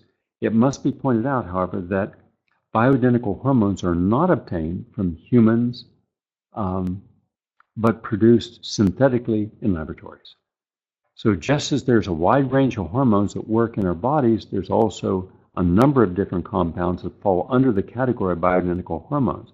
And for this reason, the debate surrounding the bioidentical hormones is often muddied, with voices arguing either for or against them. Let me explain natural progesterone. Progesterone is a hormone that plays a variety of functions related to the female reproductive system, including maintaining a balanced uterine lining, inhibiting overgrowth of breast tissue, and stimulating libido. And progesterone also works to balance blood sugar and produce new bone and normalize sleep and moderate depression and anxiety in both men and women. So by the time a woman has gone through menopause, her progesterone levels will drop significantly. As a bioidentical hormone, natural progesterone is said to have a number of health benefits. Among them would be its capacity to help counteract estrogen dominance in the body, thereby reducing the chance of developing fibroids or breast cancer, ovarian cysts, and even conditions linked to excess estrogen. Other proposed issues and uses for natural progesterone include aiding bone formation and reducing the risk of stroke, and providing anti-aging effects through cortisol production. A non-bioidentical form of progesterone known as progestin is the added ingredient in the estrogen drug Prempro. Then you have what is known as pregnenolone. Preg, P-R-E-G, nen, N-E-N, alone, O-L-O-N-E, pregnenolone. The hormone pregnenolone is synthesized in the body from cholesterol, and pregnenolone is essential to the formation of other hormones, including DHEA, and testosterone, and progesterone, and estrogen and cortisol. Now, in addition to its role as a precursor hormone, it's believed to help maintain cognitive function and reduce anxiety. And pregnenolone levels tend to drop as natural parts of aging. And because of the fundamental role played by pregnenolone in the endocrine system, many scientists see great potential for the use of this hormone, and some researchers have concluded that replenishing pregnenolone levels in older individuals to those seen in younger people will have an anti-aging effect, allowing people to learn new information and aiding in new memory formation. So it's important. You also have what is called DHEA, and I believe everyone over the age of 50 should have a DHEA test taken, so that if they're deficient, you need to take about 15 to 25 milligrams. And it's been used as a dietary supplement, and also it really works also as a hormone stimulator. It's an anti-aging stimulator, as is NAD, also NAD, PQQ, L-carnosine, and grapeseed extract, and resveratrol. Those are your primary, along with DHEA. And DHEA is really terrific. Also, you have what is called estradiol, E-S-T-R-I-O-L. And it's being the least potent of the three estrogens. And estriol, I should say estriol, is often argued to be the relatively safe and mild for use in bioidentical therapy. Estriol levels in the body increase greatly during pregnancy. And as a bioidentical hormone, estriol is thought to have many uses, including reducing cardiovascular risk, improving bone mineral status in osteoporosis patients, and protecting uterine health. And it has its value. It turns off night sweats and hot flashes. And then there is what is called triple estrogen. The triple estrogen formula commonly used in synthetic hormone replacement therapy is 80% estriol, 10% estradiol, and 10% estrione. And it's believed that this concoction, which closely mimics the ratio seen during pregnancy, is potent enough to have significant effects on menopausal symptoms. And the majority of arguments in favor of bioidentical hormones revolve around the chemical's natural composition. And again, while bioidentical hormones are not naturally produced, they are chemically identical to the hormones in our body, and many argue that the body does not distinguish between the two. And those in the pro, and there's a pro and con on this, the pro bioidentical hormone can't maintain it. Bioidentical hormones are metabolized and excreted more easily than non-bioidenticals, reducing their overall stress in the body and thus being generally safer. And the second argument against them shows that there's just a lack of evidence of any dangerous side effects, but that doesn't mean that they're not dangerous. So the use of bioidentical hormones has drawn criticism from all areas, and you're going to really have to sit with someone who understands that, because there are long-term side effects to bioidentical hormones, but we don't know all of them. The efficacy can be there, but its safety is still a matter of debate. Now, I also didn't want to leave out estrogen. Regular exercise can reduce the frequency of hot flashes, severity of hot flashes. It's great for menopausal symptoms. It's great for triggering the use of human growth hormone, which you should all be checked for because many of you are going to be deficient in. A lot of men are deficient in, and you need this. You need the exercise daily, and then look for aromatherapy can help because it creates hormone balance in the body, and also reflexology. So those are the natural approaches to menopause, and I've addressed the questions people have. And also, coconut oil is also very good for vaginal dryness. You can use it topically each day, but it's also even better for the brain. In fact, 3 tablespoons of coconut oil for people with brain disorders like Alzheimer's and dementia has had remarkable beneficial effects. Now, before we go to our movie, which we will in a minute, and just a couple of nice things. For those who would like to spend from a week to a month helping to rebalance your body, detoxify your body, because you got to detoxify if you're going to rebalance your hormones to get your health back. That's an absolutely essential thing. You can't have regular lifestyle with things that are not healthy and then put a few nutrients in or herbs and expect everything to balance out. It won't. So detoxification is essential. So this year, it's only in the year, this year in October, from the 1st to the last week of October, I'll be doing a retreat for people who are having problems with weight, with problems with any eating disorder or any addictive problem, alcohol, sugar, caffeine, smoking, drugs, and also people who are depressed or anxious, or people with inflammation conditions and diabetes. Because it takes some time, it can't be just done overnight. And it really takes being in a controlled environment where the only thing you can get is positive input, positive food, positive juices.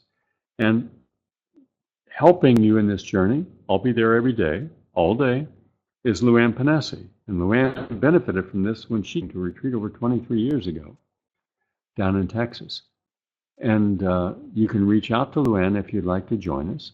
Her number is 903-881-7008, 903-881-7008. And also today, what we do with each of our webinars, for those of you who've taken the time and energy for this 3-hour experience, we want to offer you something if you choose, if you find it beneficial, fine. Then what we will do, we will give you an additional discount, our highest discount, on the anti-aging elixir, which everybody benefits from. And also, we green stuff. What is it? We're offering red stuff, Power Berry Blast, several items. They'll be up there for you. If you go to our site, you will get a deep discount on these, and hopefully you'll find that those are beneficial in your journey of health and happiness. So I want to thank you all for being here today. We're going to go right now, in a moment, to our film, The New Healthy Woman, which will give you even more information and have 5 women physicians giving their input as well. Over to you now, Glenn, our webmaster here, helping us in our journey today.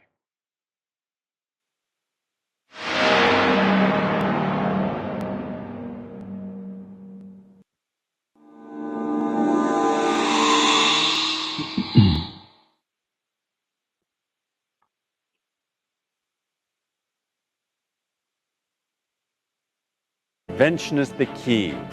Prevent it, you will not look like your mother did or feel like your grandmother did when you're at the same age. No more thinking that your answer to your inner beauty comes from outside.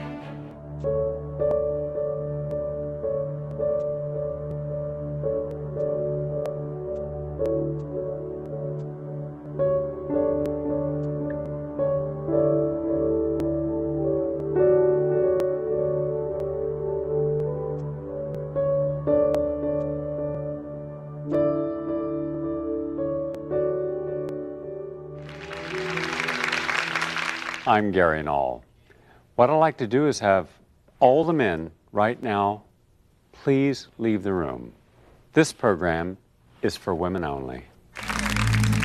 Most women I have met in my life are like wonderful, wonderful oases of beauty and passion and enormous amount of feeling. And yet, because of their conditioning, they're not in the oasis. If you're a woman and you're facing going in from, let's say, the age of 40 to 60, where you're going to be facing menopause, perimenopause, postmenopause, you're going to learn how you can change everything about menopause. There's no reason you should suffer from cramps or fatigue or mood swings. There's natural treatments for all this. For all you women who have struggled so hard to try to control your weight, and you haven't cheated, and you haven't overindulged, and you've been blamed that somehow you're lazy or irresponsible or emotionally incapable of maintaining your physical well-being, well, I'm going to show you that it's not your fault that you're fat. We're going to show you that you have tried hard, but no one explained to you something about your biochemistry. No more fatigue. No more lack of libido. No more thinking that your answer to your inner beauty comes from outside. Why me? Why a man discussing an issue on health? Well, for one reason, for the past 40 years of my life, I've watched how women have been treated by the mass media, by the medical community, and I've always offered a forum for the leading advocates of what women can do to take back the power to make important choices in their life. Everything evolves from something in the past that we almost never understand. If you went back into the Middle Ages, you'd find that women were really not allowed to go to school. They couldn't have higher educations in most areas of the world. They were prevented from being in guilds and crafts and learning things. As a result, what was considered sacred, which was knowledge, was given to men only. So women did what they could. They raised their families, and some women learned about midwifery. They learned about herbs. In fact, almost every village, the person that did much of the healing locally was the local herb woman. And they mastered this craft, and they helped a lot of people. And it's not even until the late 1800s that we started to see any school allow women even in for any position, and it was not until the beginning of the century that women actually became physicians. And then it was rough for them. They said, hey, if I'm a woman and I'm a physician, I'm going to honor healing. And healing has to be whole body, mind, spirit, environment, emotions. One of the things that I suggest that you pay attention to is the relationship that you create with your attending physician.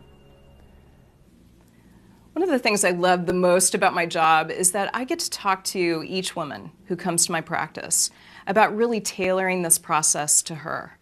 And that's what every woman deserves. This whole idea of one size fits all, that all women who have depression should be given an antidepressant, or if you can't sleep, why don't you take a sleeping pill, that doesn't work. Women really are deserving of individualized attention. All of us are so unique. This is really where we're heading with medicine. I don't know if you've noticed, but I think the healthcare system is completely broken and we need to rebuild it. And a key part of that is understanding each person's genetics and also their lifestyle, how their lifestyle changes the way that their genes are expressed. That's called epigenetics. So it's so important to have that conversation. You know, it's that one-on-one conversation with a woman in my office where we're just leaning in and we're talking about the truths in her life, how much stress she has, what can we change, what kind of supplements does she take, what does she eat, how much does she move. Those are the things that really need to inform us as we individualize treatment. And why not look at to see if you can participate in your own healing process? Disease only exists where there is a lack of balance. When you have a lack of balance, you have conflict. Conflict then manifests as symptoms. By the time you see the first symptom, it might be 20 years of conflict. When the doctor says, hey, you're lucky, we caught the breast cancer early. You say from the woman's perspective, no, doctor, you caught it late. What I don't like is medicine that doesn't honor the need to change when it's shown that it should. I support surgery when it's necessary, emergency medicine. Look, if you got a heart attack or needed something that is critical care, we've got the best medicine in the world here. It's the chronic care that we miss out on. We all have to be honest about what causes disease, including our environment when it's polluted, our diet when it's misguided, our emotions, the levels of our stress. When we talk about women's health issues, right at the top of the list has to come heart disease for a simple reason. It's the #1 killer of women. When you look at the 50 million Americans who suffer from post-stable hypertension, high blood pressure, a lot of those are women. We don't deal enough in our society with nutrition and heart disease, and certainly stress and heart disease. Now here's what's unique. We now know, and there's no question about this, that if you have a stressful thought, anxious thought, angry thought, you immediately overstimulate the production of stress hormones. Stress, to me, is a hypnotic process. Certainly anxiety is. I work with a lot of anxiety, and one thing that seems to be across the board is that when people are doing their anxiety pattern, they are slipping into a really powerful hypnotic state. And when I say that, I mean hypnosis as a state of heightened suggestibility. Hypnosis is a state where you have access to more of the unconscious, involuntary processes where the fight or flight response comes from. The brain says, uh-oh, there's a threat, so it immediately protects you. And the way it does that, it doses you in adrenaline and noradrenaline and cortisol and all those stress hormones, and it speeds up your heart rate, and it lifts your blood pressure to send extra blood and oxygen to the arms and to the legs so you can fight or flight. Well, the thing that most people don't realize is that, the brain reacts the same way to our internal movies. So that someone who has a fear of flying, they can be sitting in their living room thinking about the flight next week, and they will literally start to get into one of those states, right? Because the fear, the narrowing of attention, which is what we do when we get stressed out and we start to narrow and fixate on that thing that we're worrying about, that thing that's causing us anxiety. So we have a narrowing of attention, and a little fear tends to excite the brain, right? The amygdala, all that, and it will flip this aside, so that what happens is when we're starting to get scared and fixate, we literally slip into a suggestible state, so that the next things that we say to ourselves kind of act like hypnotic commands. And it becomes a feedback loop, because that goes into the unconscious mind, and the brain starts to release the adrenaline and the noradrenaline and those things that are going to make us feel protected. Those stress hormones like epinephrine, norepinephrine, cortisol, adrenaline, those are only meant to help you for a few seconds to flee, right? They're not meant to be with you all day long. The body cannot distinguish between you're being, under a bad day because you heard something you didn't like over the telephone, or you're just not feeling good about something, and suddenly you're killing yourself. Every negative thought you have, every stressful thought, cascading.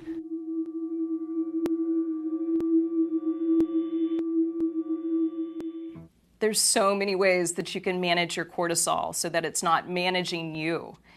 I've got many suggestions that are in my book, The Hormone Cure, but here's some of my favorites that really move the lever for women.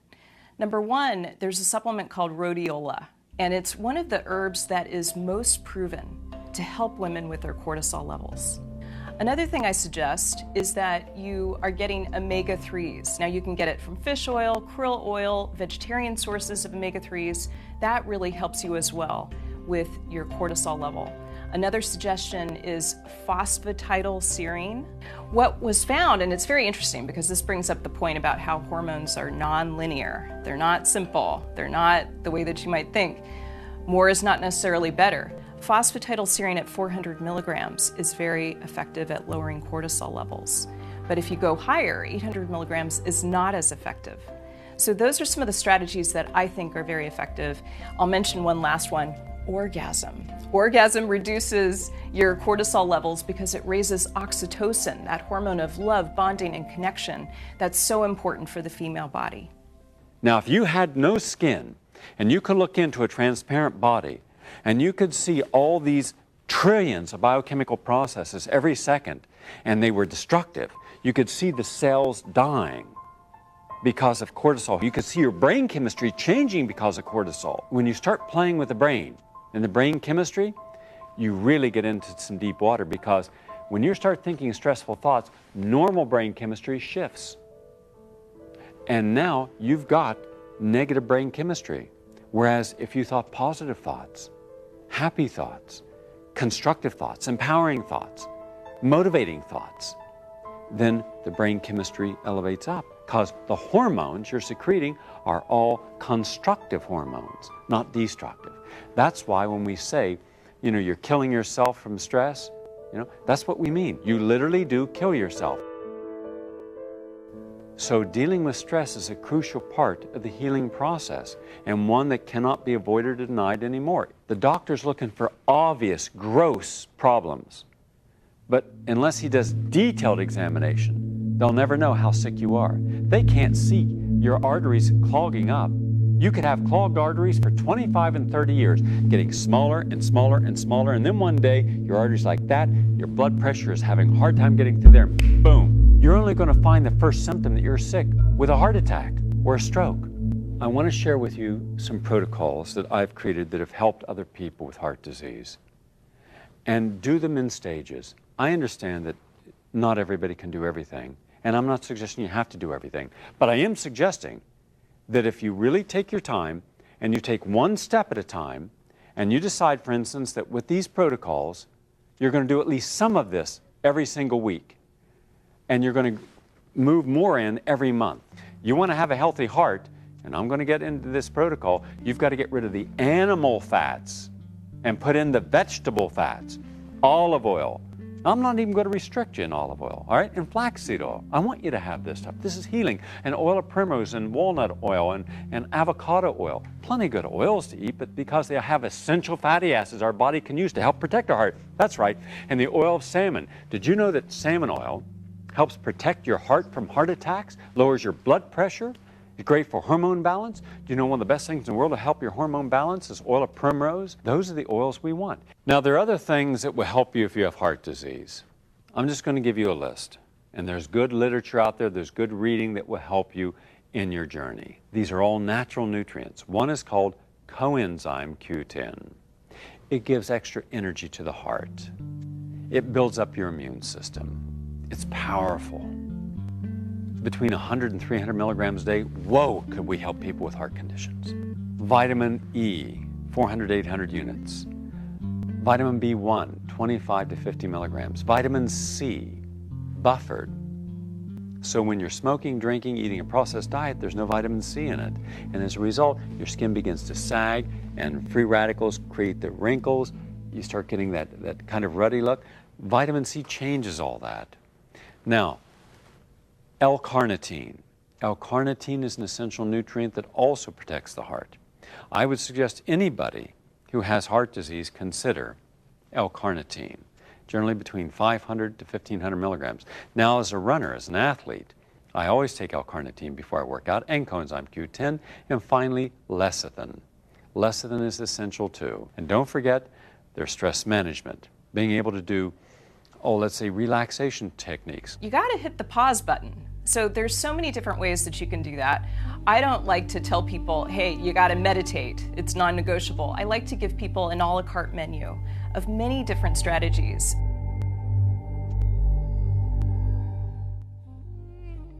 The word yoga itself means union. It means yoking together the mind and the body. And what we are using are the two tools of movement and breath to bring together our minds and our bodies.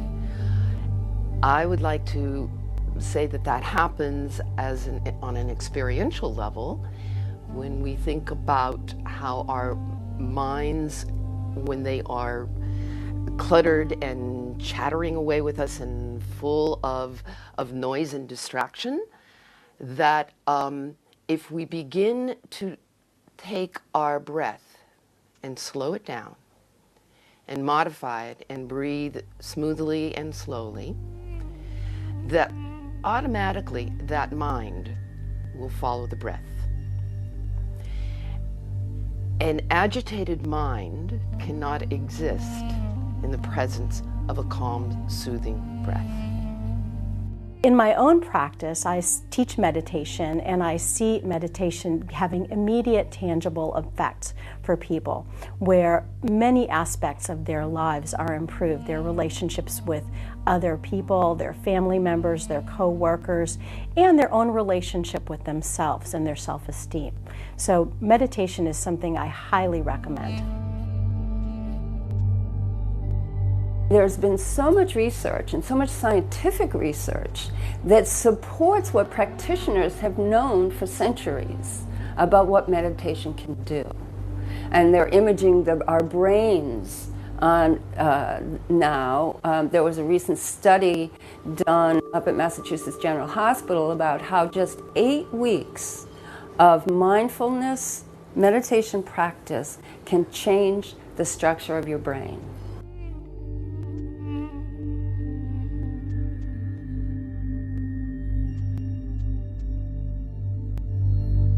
I teach my clients to just, whenever they're starting to feel stress, take just 1 minute to drop your mind to your heart and breathe.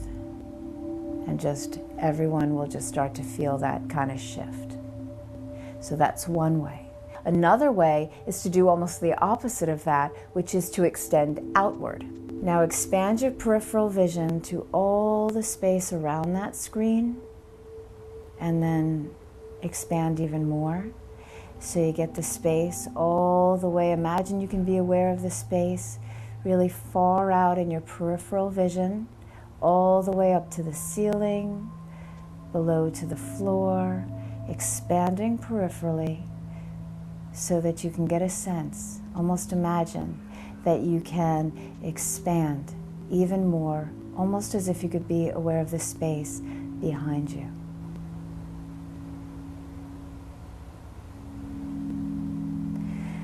And then bring it back in. The reason why I teach it to people with anxiety is because it stops internal dialogue. Because they say, you have about a 90-second duration of any biochemical emotional wash, right? So you get anger, it really lasts 90 seconds if you let it go. As soon as it starts to ebb, most of us will re-trigger it. How do we do that? Internal dialogue. We'll be like, how dare they? But I should have done this, or why didn't I do that? We're just so good at keeping stuff going. But with all of these techniques, if you recognize that biochemically you've got about 90 seconds, right? And then if you drop your mind to your heart and breathe, or if you expand peripherally, then you're not going to re-trigger that. And you do that about 5 or 6 times, a deep diaphragmatic breathing, that will help relax you, because you're increasing the ability to de-stress the brain by enhancing brain hormones. This is all for your heart. Disease manifests in the presence of conflict. Look at where conflict exists and resolve it, prevent it, and then you won't have heart disease. You'll have a vital heart that'll last you 150 years. Like Anne Frank, I believe that people are really good at heart. And I think that the terms at heart is really the center of how we can become more empathic, more compassionate, and live with greater kindness. I think our heart really informs our head. and it informs us about how to live with love and goodness in the world. And so when we learn to trust the wisdom of our heart to a greater extent, we can live in a more peaceful and loving manner with the world around us. I'd like to share information with you now on a very serious topic, and that is breast cancer. Breast cancer drives a stake in a lot of women's heart because it's so terrifying. Rarely has a condition been such that women feel helpless when they get it. And so I'm going to give you some tools that you can use to re-empower yourself. First, the idea of early detection as the primary way of determining your chance of surviving it. That's only part of the story. Second, the idea that if you should be told that you have cancer, then by all means get the treatments, generally surgery and chemotherapy and radiation, and always get a mammogram, at least on an annual basis, depending upon your age, as a way of helping you prevent the cancer from early detection. If women began the changes of lifestyle, changes in getting rid of the pesticides in their diet, taking the healthy phytochemicals, now there's the key. Why is it they're not getting the breast cancer in Japan and in China and in Indonesia as they are here? Because A, they're eating a soy-based diet, a vegetarian diet primarily. They have lots of grains, nuts, seeds, legumes, and lots of sea vegetables. The average American woman has no sea vegetables ever. Kombu, wakame, nori, hajiki, sea vegetables. You can buy them in your local market. We're not eating them because we don't know about them. Exercise. Exercise aerobic is crucial because when you increase the aerobic quality, get your pulse up, right, and to get you really healthy. So by aerobic exercise, cancer does not manifest easily in a high oxygen environment. It's fundamental to all cancers, not just breast cancer. It's fundamental to every cancer to keep our immune system strong, okay? Part of the immune system is what is called the lymphatic system. Lymphatic system is a process in our body of bringing toxins and all out of the body. Also part of the immune system is the cardiovascular system, which brings good things like oxygen throughout our body to all of the cells in our body. Yoga does both of these things, and both of these things as a preventative and as a recovery process. We use a system in massage therapy of stroking our body, guiding the lymph through our body. And this is something that we can do in our yoga practice with the ways that we move our arm and we guide the lymph in our body. That's a physical movement way of moving lymph. But there's another very critical way that we move lymph in our body, and that is with our breath.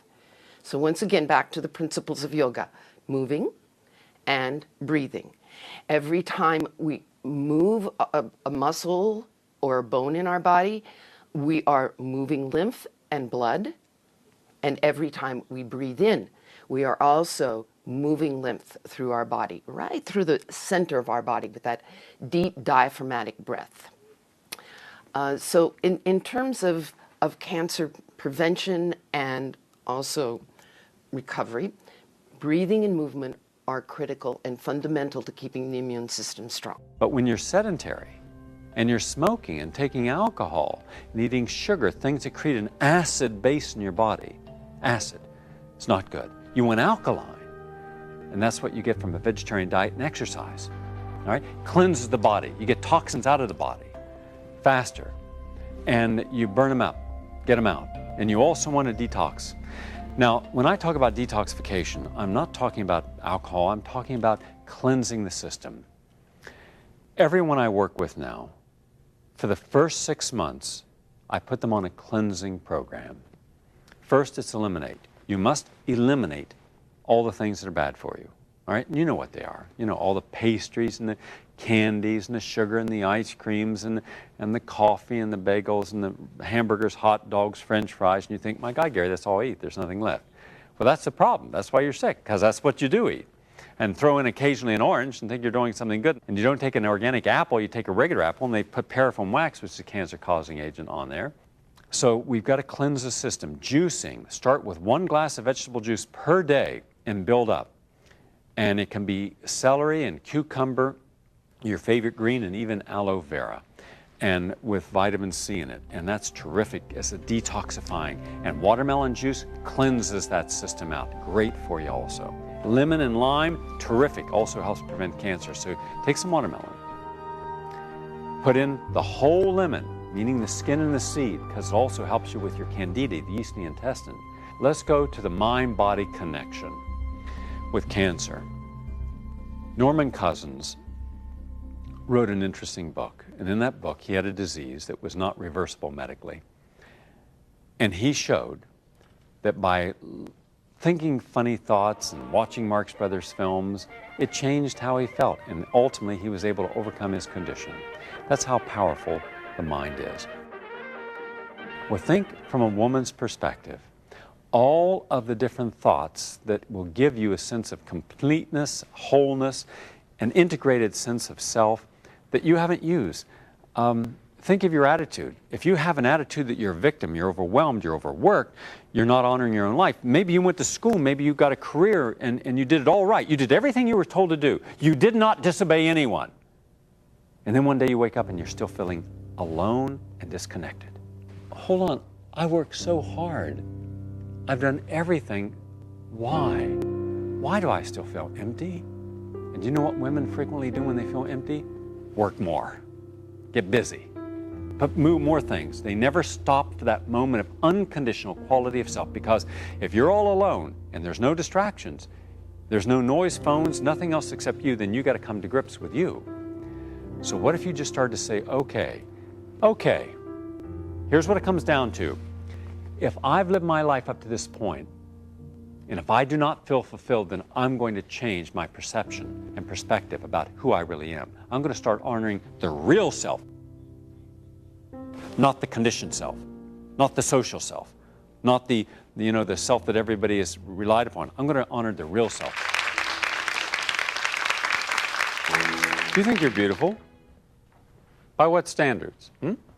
Well, if you're the average woman, and let's say you're 35, already, based upon how we treat beauty in this country, you're looking in the mirror and you're somewhat concerned because you're no longer 20. We're told that unless you're thin, almost anorexic, unless you have a perfect body that's flawless, both breasts have to be absolutely equal, both sides of your face equal, lips flush and pure, eyes like a little dove, and long, beautiful body, that somehow you're imperfect. What if the woman could be anything they want? You know, they could be overweight, they didn't have to take care of their hair or face or makeup or anything, but the guys had to have a perfect body, they had to have an abdominal muscles you could do your laundry on. They had to have no fat, had to have a perfect rear, muscles, flawless face, perfect nose, perfect teeth, perfect lips, articulate, and be sensitive, kind, emotionally available. How many men could honor that? Why do we have to have a double standard? Why can't we simply say that it is really immaterial how beautiful you are?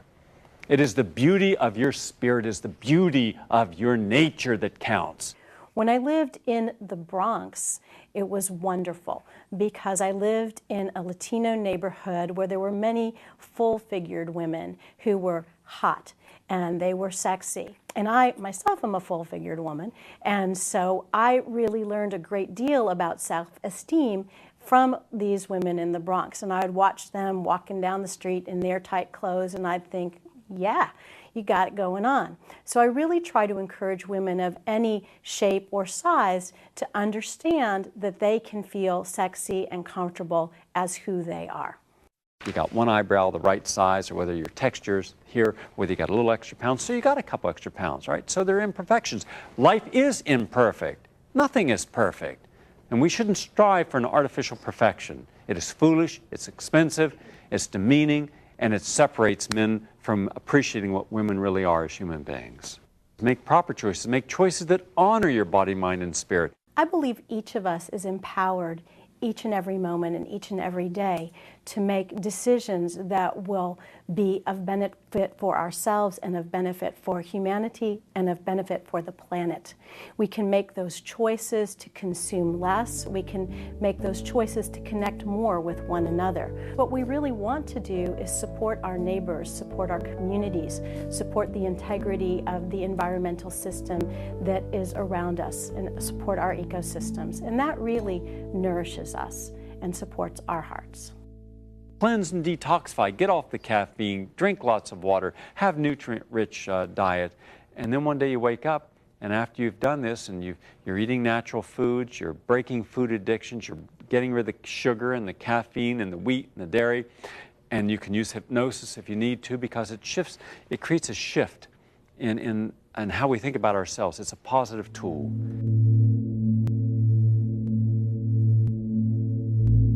Hypnosis is a state of heightened suggestibility. Hypnosis is a state where you have access to more of the unconscious, involuntary processes where the fight or flight response comes from. So if you think about hypnosis as being a state where you have pushed aside, the way that I like to explain it is this. If you imagine there's a barrier here, right? And here we have the unconscious mind, and that's about 95% of who you are, of your functioning, of your everyday non-awareness. And then there's this little percentage that is the conscious mind. So the conscious mind is really limited in what it can take in, what it can hold in consciousness. So if you imagine, right, this barrier, and this is where all habituated patterns are.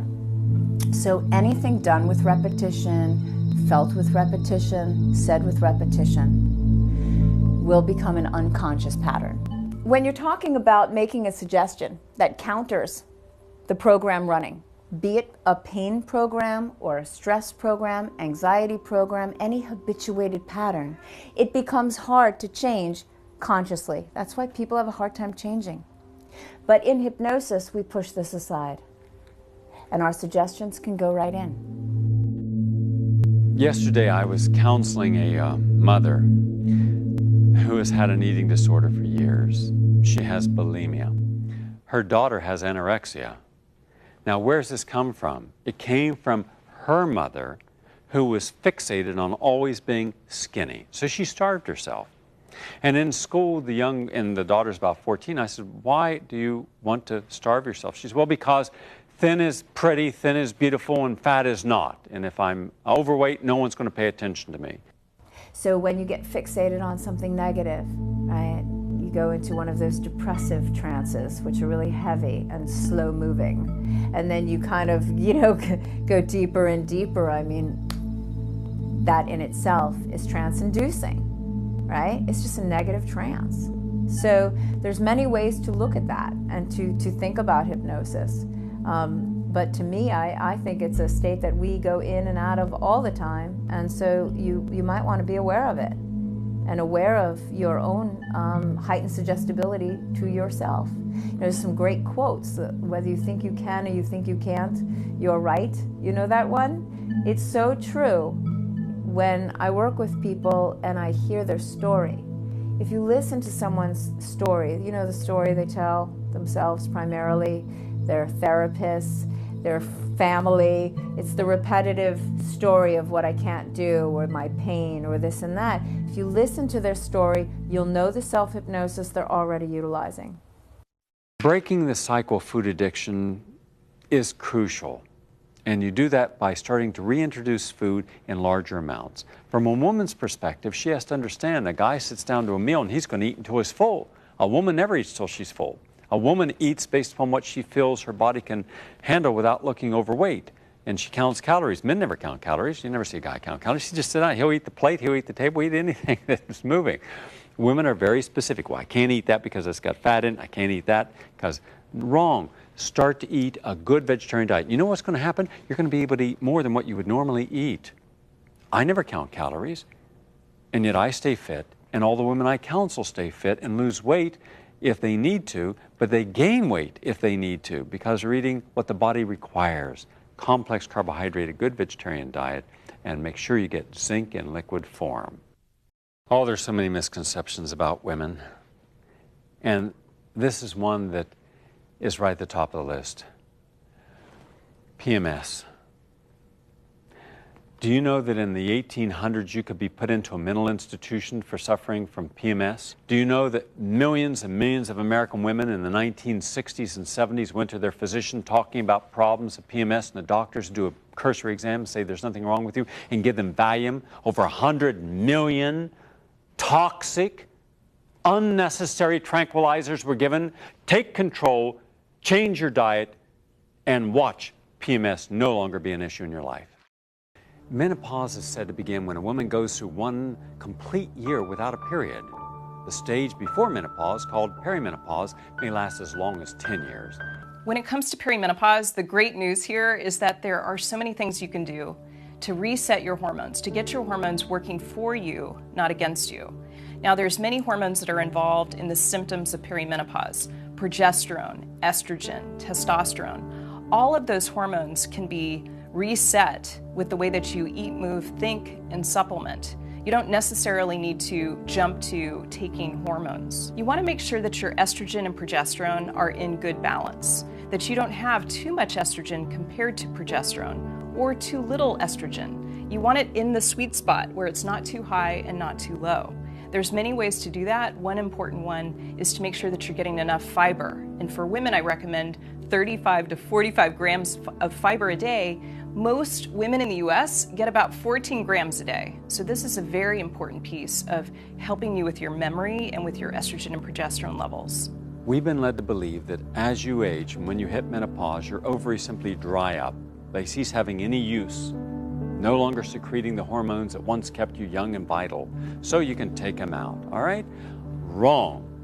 And I want to explain how that works. When you're in perimenopause, the ovaries go through a last hurrah. The body is making very high levels of estrogen, trying to kickstart the ovaries so they can keep going. There's subtle winding down, all right? It's not all at once. There will be some fluctuations, and sometimes they can be erratic, and that can cause hot flashes. At menopause, your body shifts just enough so you no longer are able to produce eggs, but you're also still producing adequate levels of estrogen to maintain the functions of your body. At menopause, the outer part of the ovaries, which has been more responsible for producing eggs, begins to shrink because eggs are no longer being created. But the inner part, called the inner stroma, actually gets switched on for the first time. It produces hormones that look after your heart, your blood vessels, your skin, your libido, protecting the woman's body and her well-being. When it comes to progesterone, progesterone can make you not sleep well. And we know that in perimenopause and menopause, so we're talking about women in their 50s, 60s, and 70s and older, when you don't sleep well, you don't remember well. So that's a really important piece to focus on. And there's ways that you can raise your progesterone, such as by taking vitamin C. 750 milligrams of vitamin C has been shown to raise progesterone levels. Menopause is not a disease. The medical community has created this belief by stressing the need for hormone replacement therapy. In reality, menopause is not a disease, but a natural transition that should be dealt with naturally. Now, the food that is the highest content of estrogen is soy. Soybeans, tofu, tempeh, soy milk, anything made with soy will contain plant estrogens. Oats, cashews, almonds, alfalfa, apples, flaxseed contain smaller amounts of estrogen. A woman emphasizing those foods in the diet can experience significant decreases in her hot flashes. When it comes to hot flashes, it's interesting. Women have been having them for so long, and we still don't understand what causes them. We do know that it's part of the story for many women because of the drop in progesterone levels in the first half of perimenopause. So this is for women mostly between about 40, 45, maybe 50.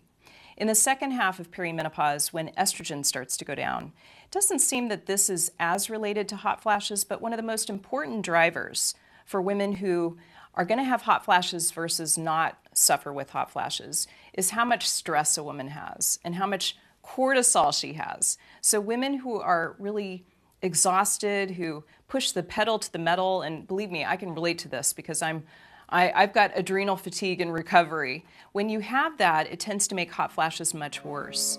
Some of the ways that you can make it better: when you keep the temperature in your bedroom 64 degrees, women sleep so much better. They're far less likely to have hot flashes and night sweats.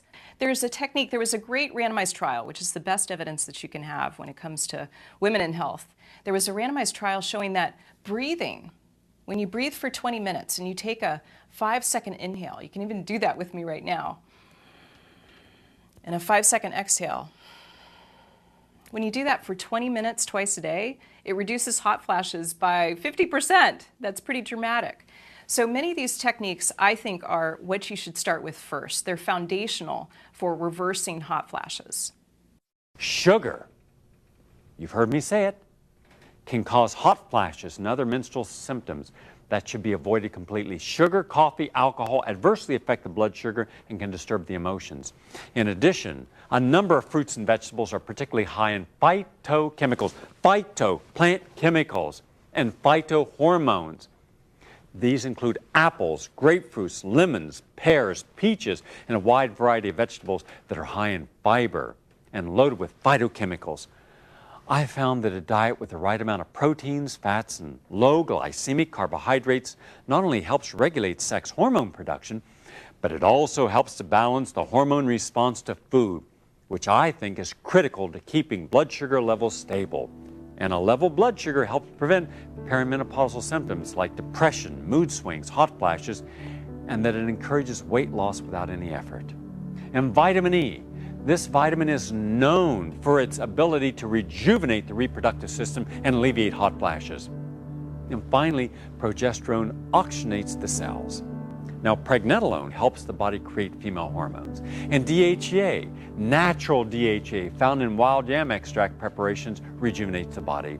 And progesterone cream or serum, progesterone is a woman's rejuvenating hormone, which protects against cancer and fibrocystic breast and increases the beneficial effects of thyroid hormone. In addition, it guards against osteoporosis by putting calcium back into the bones. After menopause, progesterone can be taken 3 or 4 weeks out of a month. And wild yam creams contain progesterone and can be purchased over the counter. And oral natural progesterone can also be taken. Now, estriol, E-S-T-R-I-O-L, is a natural friendly estrogen that has been shown to inhibit breast tumors in animals. And some gynecologists are beginning, thank goodness, to recommend estriol for menopausal women as being safer and more effective than synthetics. And triple estrogen, this is a formula, it's about 80% estriol, and the remaining 20% is made from estrione and estradiol. And estriol provides protection from breast cancer. Together, estrione and estradiol help protect against osteoporosis, cardiovascular problems, and more. Exercise. Regular exercise can reduce the frequency and severity of hot flashes, and this is because it decreases follicle-stimulating hormone. And for best results, it's a good idea to begin exercising before menopause begins. Otherwise, exercise may trigger hot flashes. Exercise also alleviates mood swings and depression by raising naturally serotonin and endorphin levels in the brain. A fascinating connection between menopause and thyroid problems. I like to call it thyropause. My friend Mary Showman gave me that term, and I think it really fits here. You've heard of menopause where your periods cease, and then there's thyropause, and that's when your thyroid is not working the way it used to. So your thyroid is really important for your metabolism, how fast or how slow you burn calories. So many women at age 40, 45, 50, 55, notice that they're not burning calories the way that they used to. It just seems like the engine is slower than it used to be. It's harder to lose weight. It's harder to lose the muffin top. And that's where you really need to look at your thyroid. And you want to really be vigilant about your thyroid function. Don't use the old school reference ranges when it comes to your thyroid labs. It's very important to use the optimal ranges for you. Say your thyroid's not working. Maybe you have depression. 20% of people with depression have a slow thyroid. Or maybe you have hair loss. 50% of women at age 50 have hair loss, and often I find it's related to their thyroid. Or you have fatigue, or you have trouble with weight loss. What you want to do is test your thyroid. What you measure improves. So this is one of the hormones where I think it's so important to start with a simple blood test. So you can ask your practitioner to test your thyroid. Now, I like to do a panel for the thyroid, not just the old school thyroid stimulating hormone. I like to look at your free T3, your free T4. These are other hormones that your thyroid makes. I also like to look at reverse T3 in some women. Now, what do you do to help your thyroid if it's not working well? I like to start first, step one, with filling in nutritional gaps. And here's what I find when it comes to the thyroid. there's some very common nutritional gaps. One of the things I found in my own body in my mid-30s when my thyroid was slow was that I didn't have enough copper. Who knew? So copper is this really important mineral. Most of us are not getting the minerals that we need, and I certainly wasn't. You can get copper from oysters, you can get it from certain nuts and other sources, but clearly I wasn't eating enough of those. So I need to take a high-potency multivitamin that has the right balance of copper and zinc, because if you take too much copper, your zinc might get out of balance. You could just take a multivitamin as a way of filling that gap. Another important gap is selenium. Selenium is another mineral that's really crucial for thyroid function. It's involved in making thyroid hormone.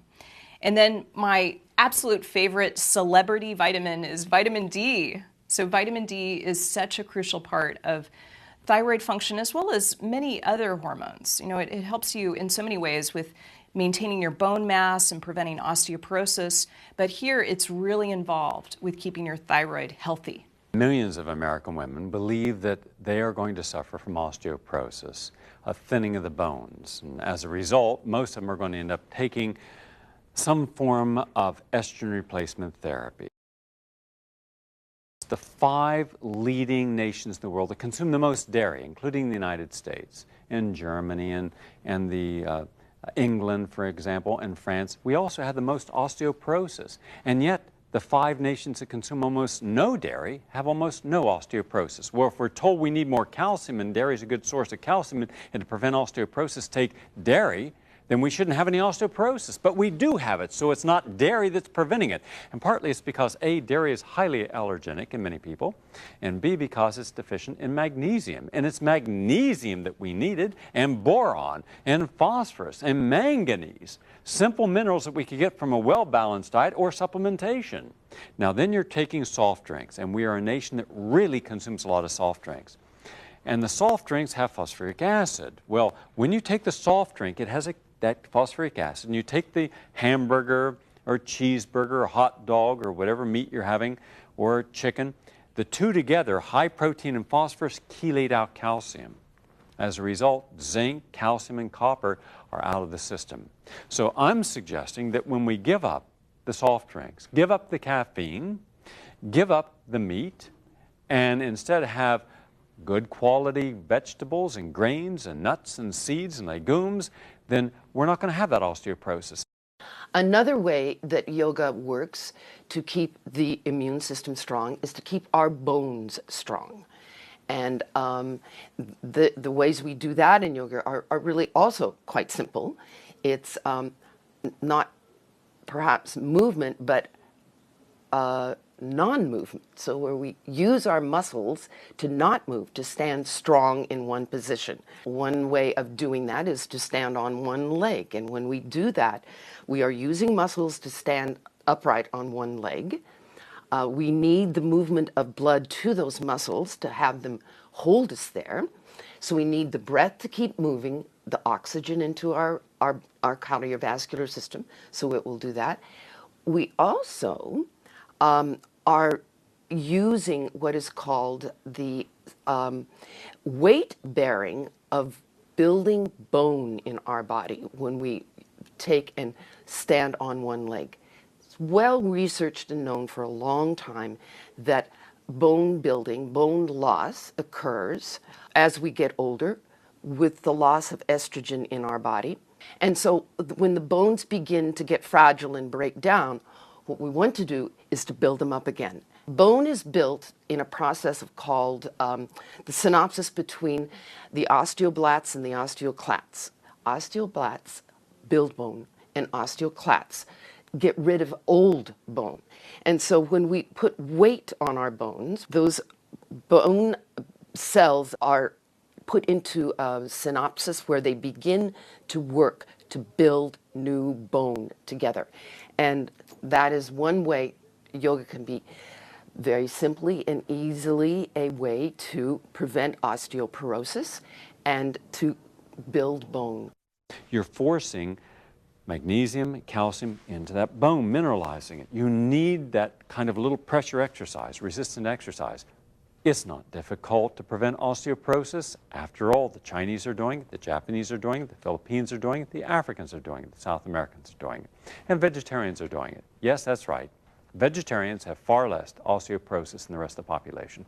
Isn't it time now that you understood that you don't need the hormone replacement therapy in order to prevent osteoporosis?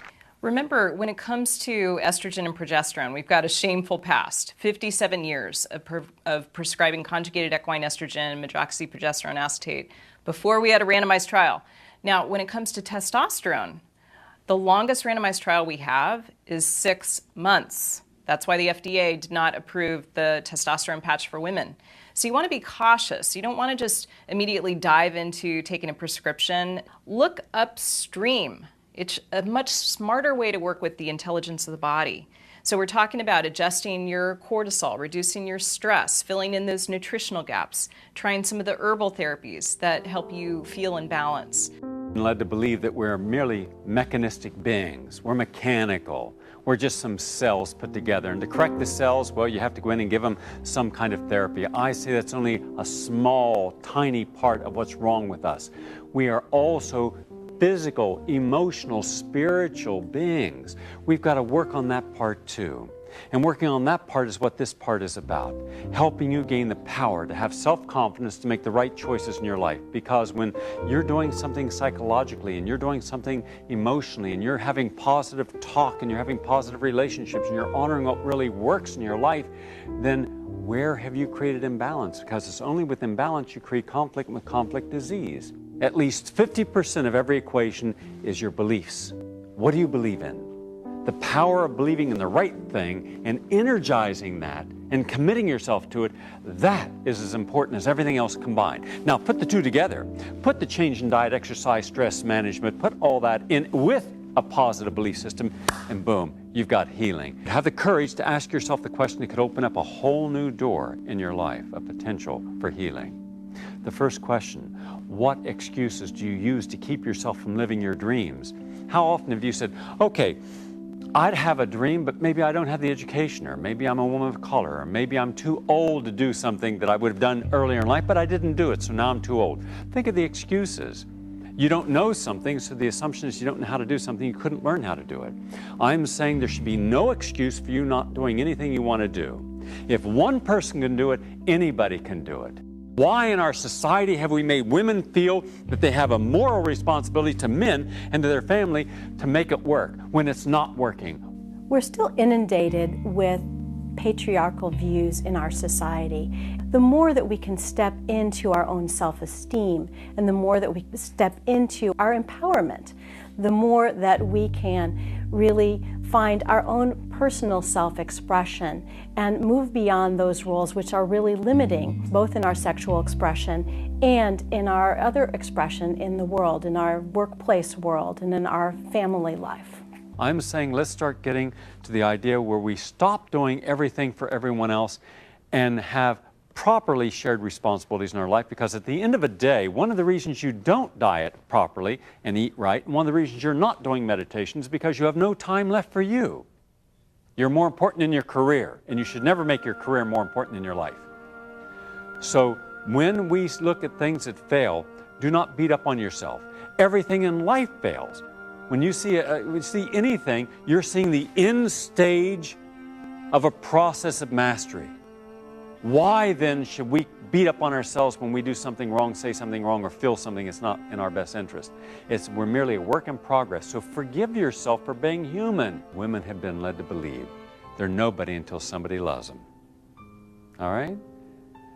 Then you spend your whole life trying to prove that you are worth loved. You are complete. The real self, the real authentic self that's in you is complete. It's completely spiritual, completely beautiful, completely wonderful. It's the conditioned self that has the defects.